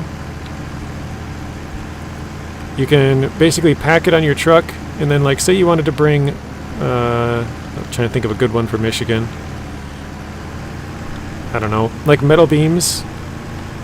Maybe on the second map of Smithville, where you gotta like bring some metal beams, at least I'm assuming, metal beams to that roadblock right outside the garage. You could grab metal beams from like Season 10 right at the garage, and then bring them to Michigan. Instead of having to drive a ton, you could literally get it at one garage and then deliver it right at the other garage. So it'd be a pretty easy delivery. And so that way you can also do that between different regions as well. Like you could bring it from, I don't know, say Season 9 to Season 10. You could bring it from Season 12 to 15 or whatever. Like, you can transfer between all the different regions. It doesn't have to be, like, it doesn't always have to be Season 10 that you're doing it from. Or 2. The other one is kind of cheap. You didn't know you could do that? The other one's kind of cheap. It requires a mod. And if you get, you can do it with any cargo type, but the mod itself only allows for 4 slots. So it has to be a 4 slot or less cargo. Actually, I should state that the other one needs to be 4 slots or less too, because it has to be packed in your truck. There's a certain way you got to do it, but basically only the FEM and the twin steer will allow you to do 4 slots or less. And then you could use like the Azov 73210 or 5600 TS or something like that to do 3 slots or less. And then most trucks will be able to do 2 or less.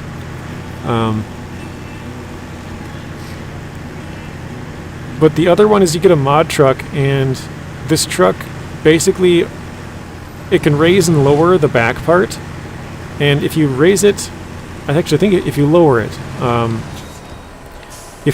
to a certain point, it doesn't allow you to deliver it. And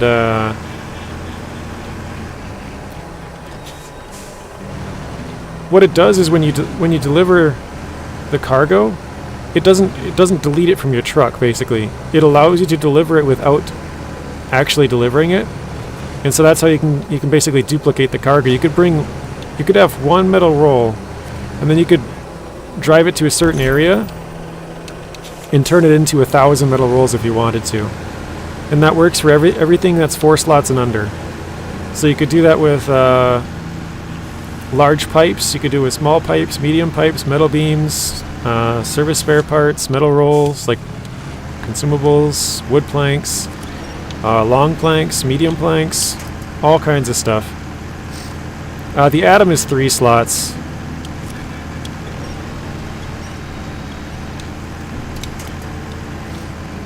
So yeah, if you do get stuck, like I know there was somebody who accidentally delivered packaged sand. I think this was in Season 8. And I was like, as long as you have one more, you can duplicate it using this one mod. And so that's what he did and was able to finish it. Or you could, like I said, you could transfer it from another region, but most regions don't have packaged sand. I'm trying to think. I know there's some regions that you have to move packaged sand around, but I don't know if it like has a packaged sand warehouse where you could pick up an infinite amount. But yeah, I have a video on both of those on my channel. I don't know what they're called. I think one is called How to Duplicate Cargo, and I think the other one might be called How to Transfer Cargo Between Regions even. But yeah, the region transfer is pretty cool, because that one you don't need a mod for it. You just need to know how to do it. And I can explain it here, but I won't show it off just because this is on my hard mode. Messy the Atom is awesome. Such a good DLC truck. So what you would do is whatever truck you want to pack, you would go put it on there. So if you want, like, we'll say the twin steer for 4 slots, Go pick up whatever you want. Again, we'll just say metal beams, 2 metal beams, so 4 slots. Then you would take 6 trucks out and have them all in your garage slots. All 6 garage slots would be full. And then you would need 2 more trucks. Or actually, no, you can leave... hang on, I gotta think about this. I think you can leave the first one open, so I think... yeah. So you would need 7 trucks total. You need to fill garage slots 2, 3, 4, 5, 6. And garage slot 1 would be the twin steer that you would drive back. You can't recover it back because that would just delete your cargo. But if you drive it all the way back to the garage and then you enter the garage, it'll put that one into slot 1. It has to be slot 1 because anytime you put another truck in there, it automatically goes into slot 1. And then you would put your 7th truck in there. And the 7th truck would then replace the first truck, and it would put the twin steer with the 2 metal beams into your inventory. And then you could move to another region and then go deploy those metal beams wherever you wanted. So that's how you would do it. You have to have 7 trucks total, all the slots taken up except for number 1, drive it back, and then put it in the garage, then recover a different one. You could drive the other one back as well, but just for the sake of making it easy, you would just recover that one. If you don't have trucks in slots 2 through 6, when you recover or bring that other truck in there, it'll just put it in slot 2 or 3 or 4 or whatever open slot. So that's why you have to have 6 other trucks, 5 of them in the garage in those slots, and then another one to bring in after you bring in your twin steer. So that probably doesn't make a whole lot of sense to anybody here, but yeah, go ahead and try it. Let me know if it works. I've tried it as recent as, I think, season 14. I'm pretty sure I tried it in 14, but for sure 13. Because usually almost every time a new update happens, people ask me on the video, like, does this still work? And then I have to go and try it.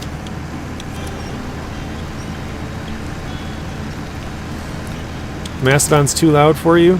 Yeah, I always turn the engine sound down on the Mastodon. It is way too loud. It's all quantum physics to me, but I gotta try that.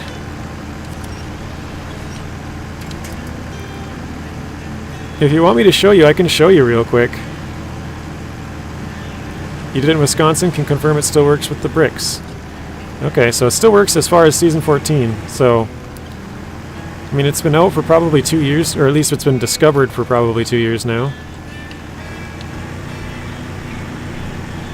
I already have a video on that, Stu, I just said that. I don't know what it's called. I think it's called How to Transfer Cargo Between Regions. And I think I have another one called How to Duplicate Cargo. But I do have it up on the channel somewhere.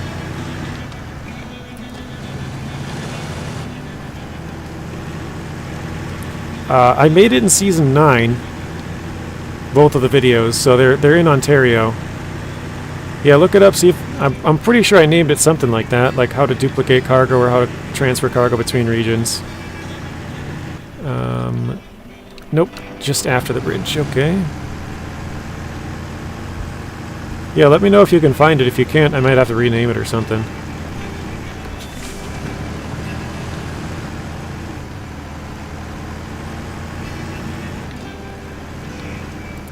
Whoa.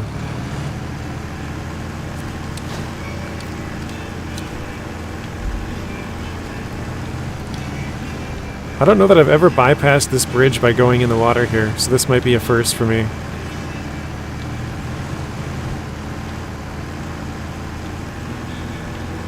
Of all the time I've played, I don't think I've ever done it this way.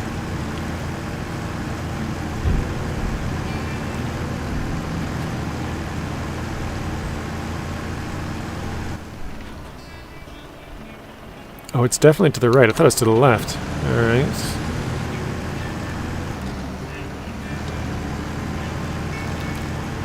If I remember, so something similar to Fallout's build menu. May do a video on it. Yeah, there's a couple of tricky things. You have to do stuff in certain orders that are interesting.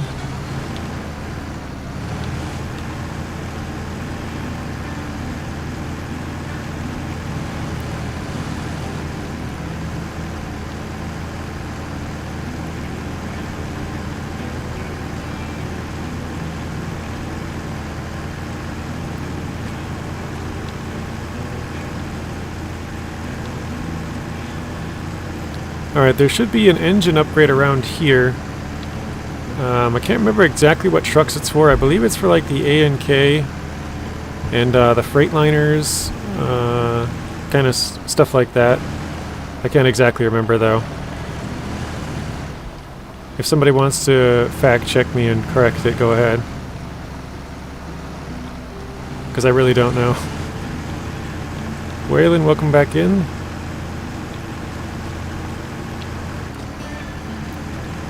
Alright, here's the engine.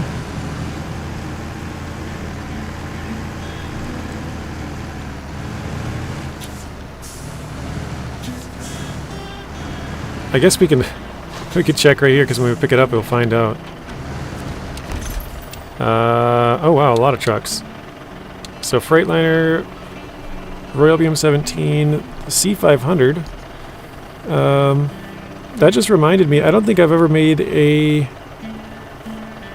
video of all the upgrade locations for the C500 and T880. So I guess I'll have to do that pretty soon. Can't do it tonight because got the local sports team.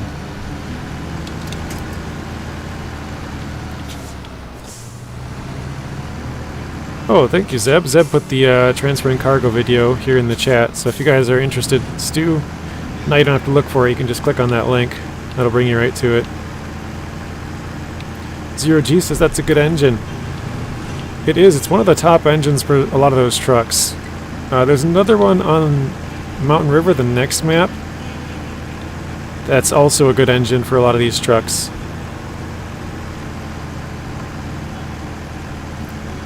You were looking for it? Yeah, that video, because I explained it, but obviously I'm not doing what I'm explaining, so that video should make it make a lot more sense.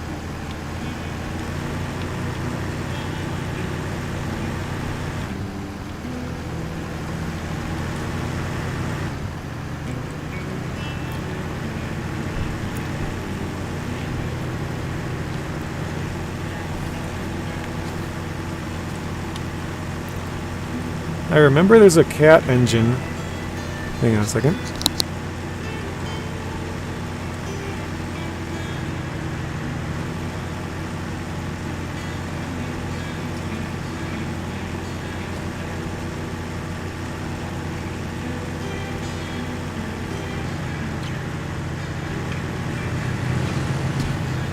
Sorry, I had a sneeze come out of nowhere.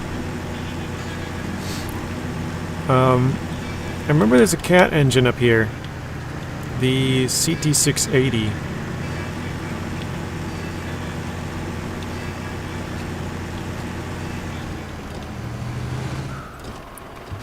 At least I'm pretty sure it's the cat engine.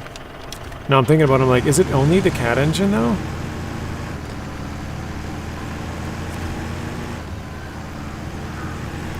Saved it to my watch list, or watch later list. Yes, no problem. I don't know that I've ever actually used it.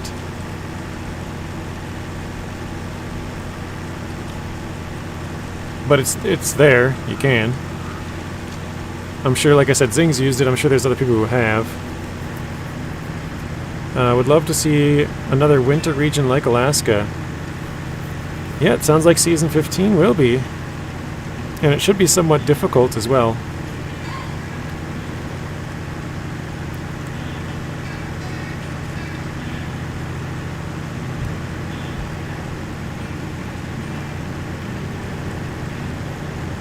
Hard like Kola, though.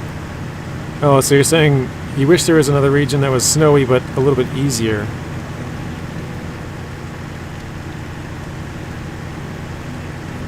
Yeah, it's supposed to be between Kola and Amir difficulty. Alaska is very chill. You're not wrong on that one. It is kind of a... Although, I will say the contests here in Alaska are really tough. I'm going to pause and show you guys. I'm sure some of you guys know what I'm talking about. Actually, no, I don't have them unlocked. I haven't really explored enough. The contests here in Alaska are really tough. They make you go all over in the mountains. And yeah, it's not easy.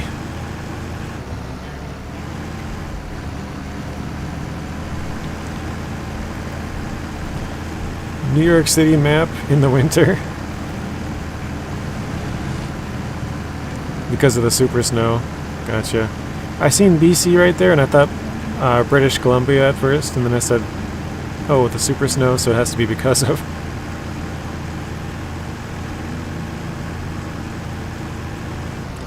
Alright, so if anybody doesn't know, this is where you get the Royal BM-17. I'm sure you guys are pretty well versed, but in case you didn't know, here it is, right up behind these trees. New York City would have a lot of honking. Yeah. I remember when I was 18, or no, I would have been 17 at the time. I went to Chicago, and man, they honk like crazy in there.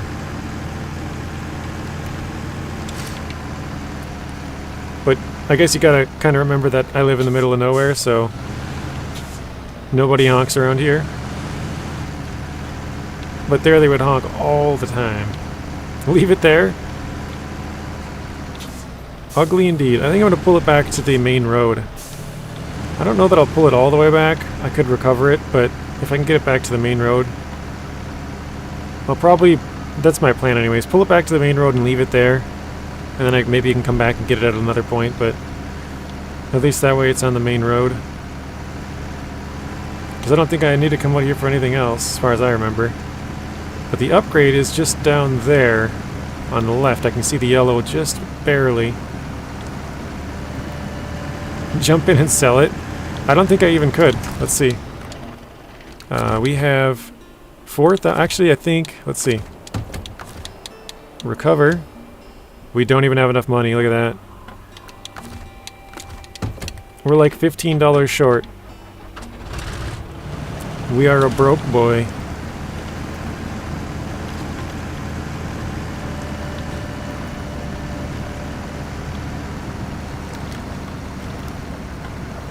It's funny because that's what I kind of thought. I'm like, if I jump in, what is it? 8,000's for the big vehicles, and I thought it was 5,000 for the smaller ones, and then like 1,500 or something. I don't remember the prices because I've never recovered on my hard mode, but I remember looking them up.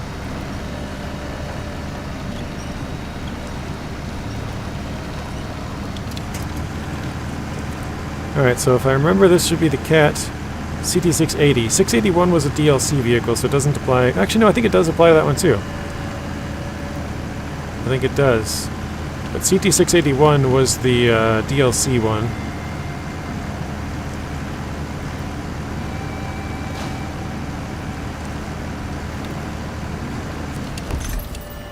Oh, it is just the CT680, okay. I thought maybe it would apply for both, but no. BM-17 is for the road, Australia with truck chains. Wasn't it made in the UK for like World War II or something? CT681 was my jam for a while. I remember when I first got the CT680 because I looked at the highway class of trucks, or no, heavy duty, and I'm like, that's the highest ranking level to unlock. I want to get that truck. Oh wait, is there any fuel in this thing? There is, okay. I wasn't sure if it was leaking out or not, but I guess it's a good thing we pulled it out when we did. Because if it was leaking, it would have been all gone.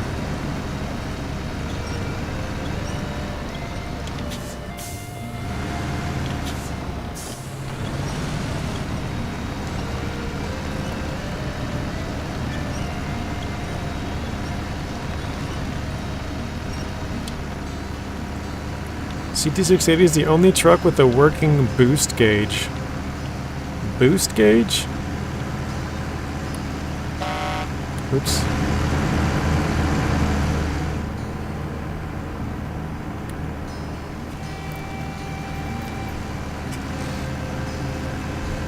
Royal BM17 is based off of Scramble. Turbo boost? They have a boost gauge? Oh, PSI? Okay. S24, an off-road truck built by the now-defunct Scramble Truck Company.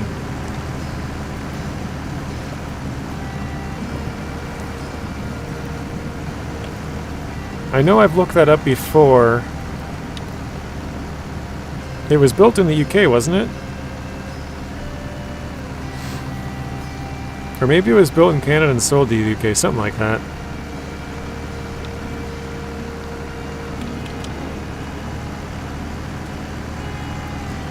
All semis do, but none work in the game except for the cat. How weird is that? Of all the trucks, they picked the cat.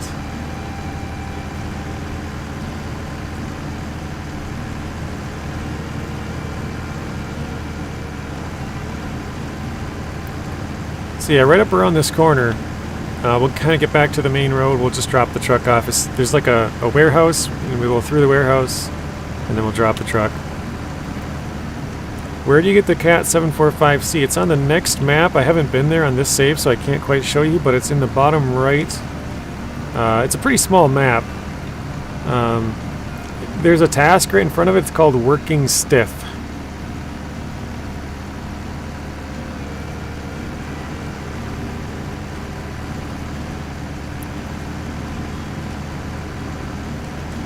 I'm trying to think of what the Dairy Longhorn task is called now, and I can't remember.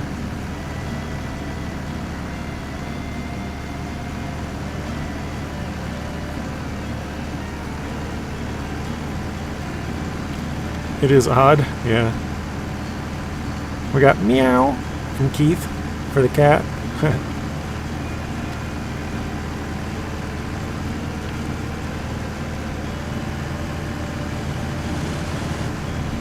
Welcome back, Alfredo. Do you want to know how bad the Kenworth T80 sucks? It's struggling in glades. I call operator error.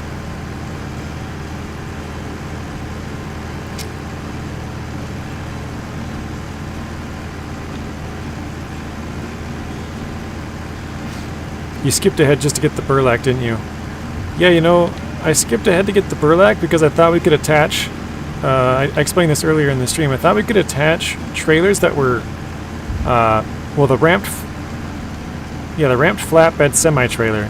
So it's a 4-slot trailer to be able to deliver 4-slot cargoes. Found out on stream this thing can't attach that trailer. So there's only one single truck that can, and that's the F750. So,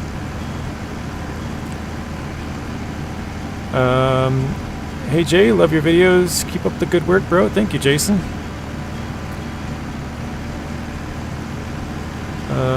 Scramble S24 is a heavy-duty transport vehicle vehicle developed in the 1970s. It is generally offered in various configurations from the 40-ton GVW to 200-ton GTW. Scramble S24 looks less ugly than the BM17. Sabre made the truck look worse. Funny. Yeah, we're just gonna grab a couple of upgrades here. A dude into trucks. I was trying to read your name. I'm like, what does that say? I see trucks into dude. Oh, okay, it's your dude into trucks. We're gonna grab a couple of upgrades here. I'm looking for the well, not looking for. I know exactly where it is. The Lodestar. Raised suspension. It's on the next map near the water. But I figured while I'm here, I'm just going to grab all of the upgrades, and that way we can sell some of the big vehicles we get. So when we get the Cat 745C, we can just sell it, get all the money for it. Same with the twin steer, stuff like that. The burlak, you need the pin HI High? Pin high? Oh, put it in high, I think. Put it in high. I think that's what that means. I have it in low right now, don't I? Hitch? Pinio? I don't know what that means at all. And Zing says Pebcac. Whatever that means, I don't know. Merge with the British Leyland Group Corporation. Watford, England, you're welcome. Okay, it was England. Alright, so here's the main road that we wanted to get back out to. So I'm going to leave the truck here.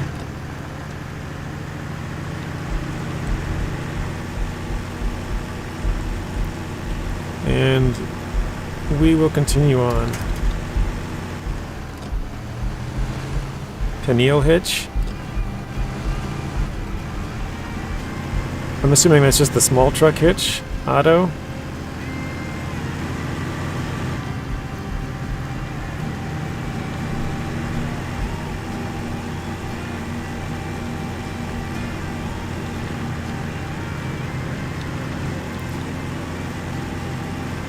So I'm trying to remember where all the upgrades are in my head as I'm going through this pintle hitch. I remember there's at least three that I can think of. Keith is trying to communicate with us. Oh my lord. That was a bad time to look over at chat, wasn't it? Ran straight into a rock. Broke my suspension and a tire. Okay. Repair. Oh my god, did I lose all 80 suspension in that one hit? Wow. That's bad. Yo, JJ, get the F750. I've done enough damage. Take a comment break. That's all good, Zero G. You're a bad driver. I definitely am a bad driver. That was that... Can somebody look back, see if I fully damaged my suspension in that, or did I already have damage? I want to know if that was a one shot, like if that was a single shot all the way to 0, or... It was pretty high. But no, you're good. It's all part of the game. A little bit of damage here and there makes things more interesting anyways. Like, do you guys really want to see a stream where the guy drives perfect and doesn't hit anything and... Like, come on, it's more fun when the guy flips his vehicles anyways. Flips his vehicles, crashes, loses his cargo.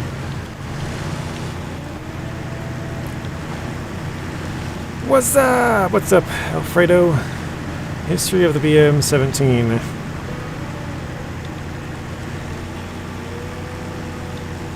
$80 suspension and 30 on the tires. Hang on. 80 suspension's full, right? That's my full suspension. Holy crap. That's crazy.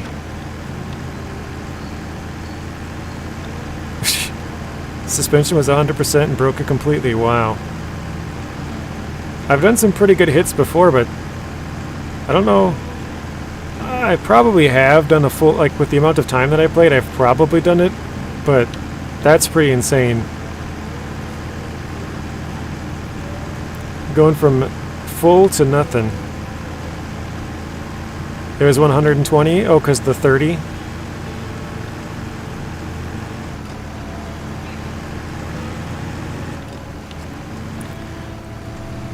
You wanna know what's funny is I found out the Cat 745C makes a really good fuel tanker in this part of Alaska. That was a combo meal you can, that was all you can eat. Yeah, that was not a combo meal. That was an all you can eat buffet right there. Yeah, Rex is going live tonight playing some SnowRunner along with Zing. I'll be watching the Vikings game, so that'll be busy.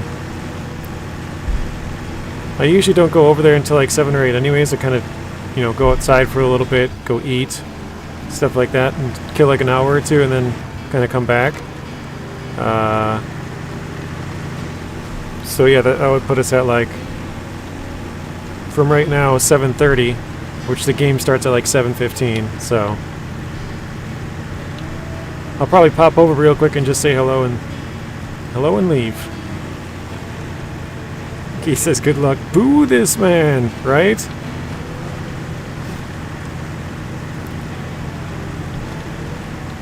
I like the part where the guy goes like, "I seen him." It's just funny. Hi, Drive. Are you being good, or do I need to come whoop you? Says Blaine. Bapley says, "Blame Alfredo for everything." Stu's gonna stream on Twitch later. Is there a reason why you don't stream on YouTube, Stu? Or is it just simply due to the fact that, you know, Twitch is like a streaming platform, it just makes more sense for you to stream there? Or a game streaming platform, I should say. Well, I guess it's not necessarily games, but just makes more sense probably for most people.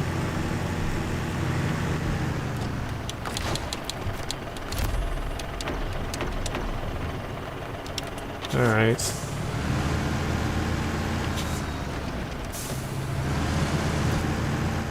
I seen him! Yeah. I always like that part. Zink says, "I'm doing both tonight, gonna try with some new settings." Yeah, you don't know till you try, I guess.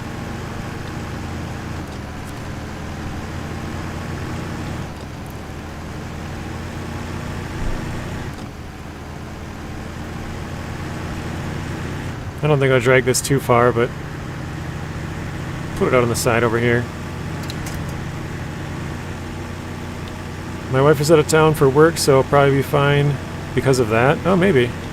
Hopefully. I have no computer to agree to YouTube terms. You don't use your phone? Otherwise I would stream on YouTube. Alright. I think we'll get this last upgrade, and that will be it. I'm trying to remember what this one is now. I know it's not a... It's something for the Hummer. I was going to say I know it's not a Hummer engine. Maybe a Hummer raised suspension? I'm going to go with raised. What do you guys think this is? See if anybody remembers.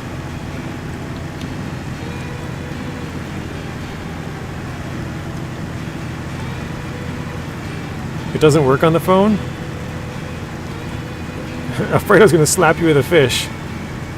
Bye, JJ. Good luck. Thank you, Keith. Have a good rest of your night. Alaska music goes hard, doesn't it? I talk too much, but yeah, if you just sit back and listen to the music, it's pretty soothing, a lot of music in this game, actually. Unless you're rolling over your trucks and you're like all pissed off at the music. Alright, here we go. Oh, engageable for the Hummer. I knew it wasn't an engine, but I thought it was. I was almost guaranteed it was something for the Hummer. We got a little cat tonight. I'm not a fan. I like cats, but I'm allergic, so... Like, we have a cat, and he just has to stay outside.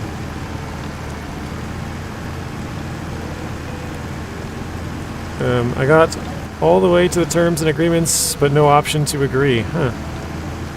You'll have to go to your local library or something. Just tell it not to remember your, you signing in. And while you're there, just put all of the computers on your YouTube channel. So that anybody who goes there is like, oh, everybody here's watching Stu. How weird.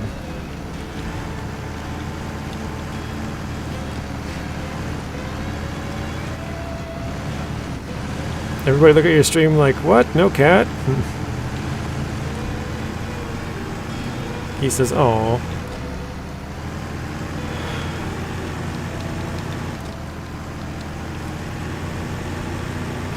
JJ likes that chick next door.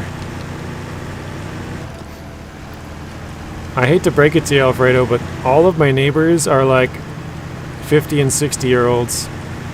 I live in the retirement home.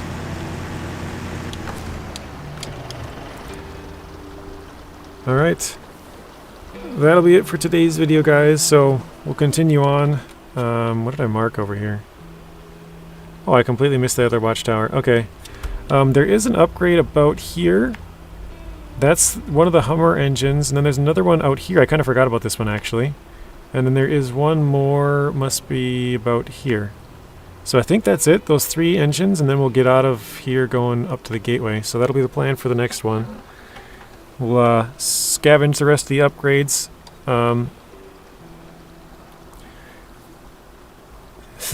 They'll watch Stu, but won't have computers to play SnowRunner with. Yeah, or they'll all watch them on the local library computers, and then they'll go home and they're like, oh, I don't have a phone. That's why I go to the library, so I can't watch Stu. I can't subscribe. All right. But yeah, thanks everybody for watching. Hopefully you guys all have a great rest of your night, and we'll see you all again in the next one.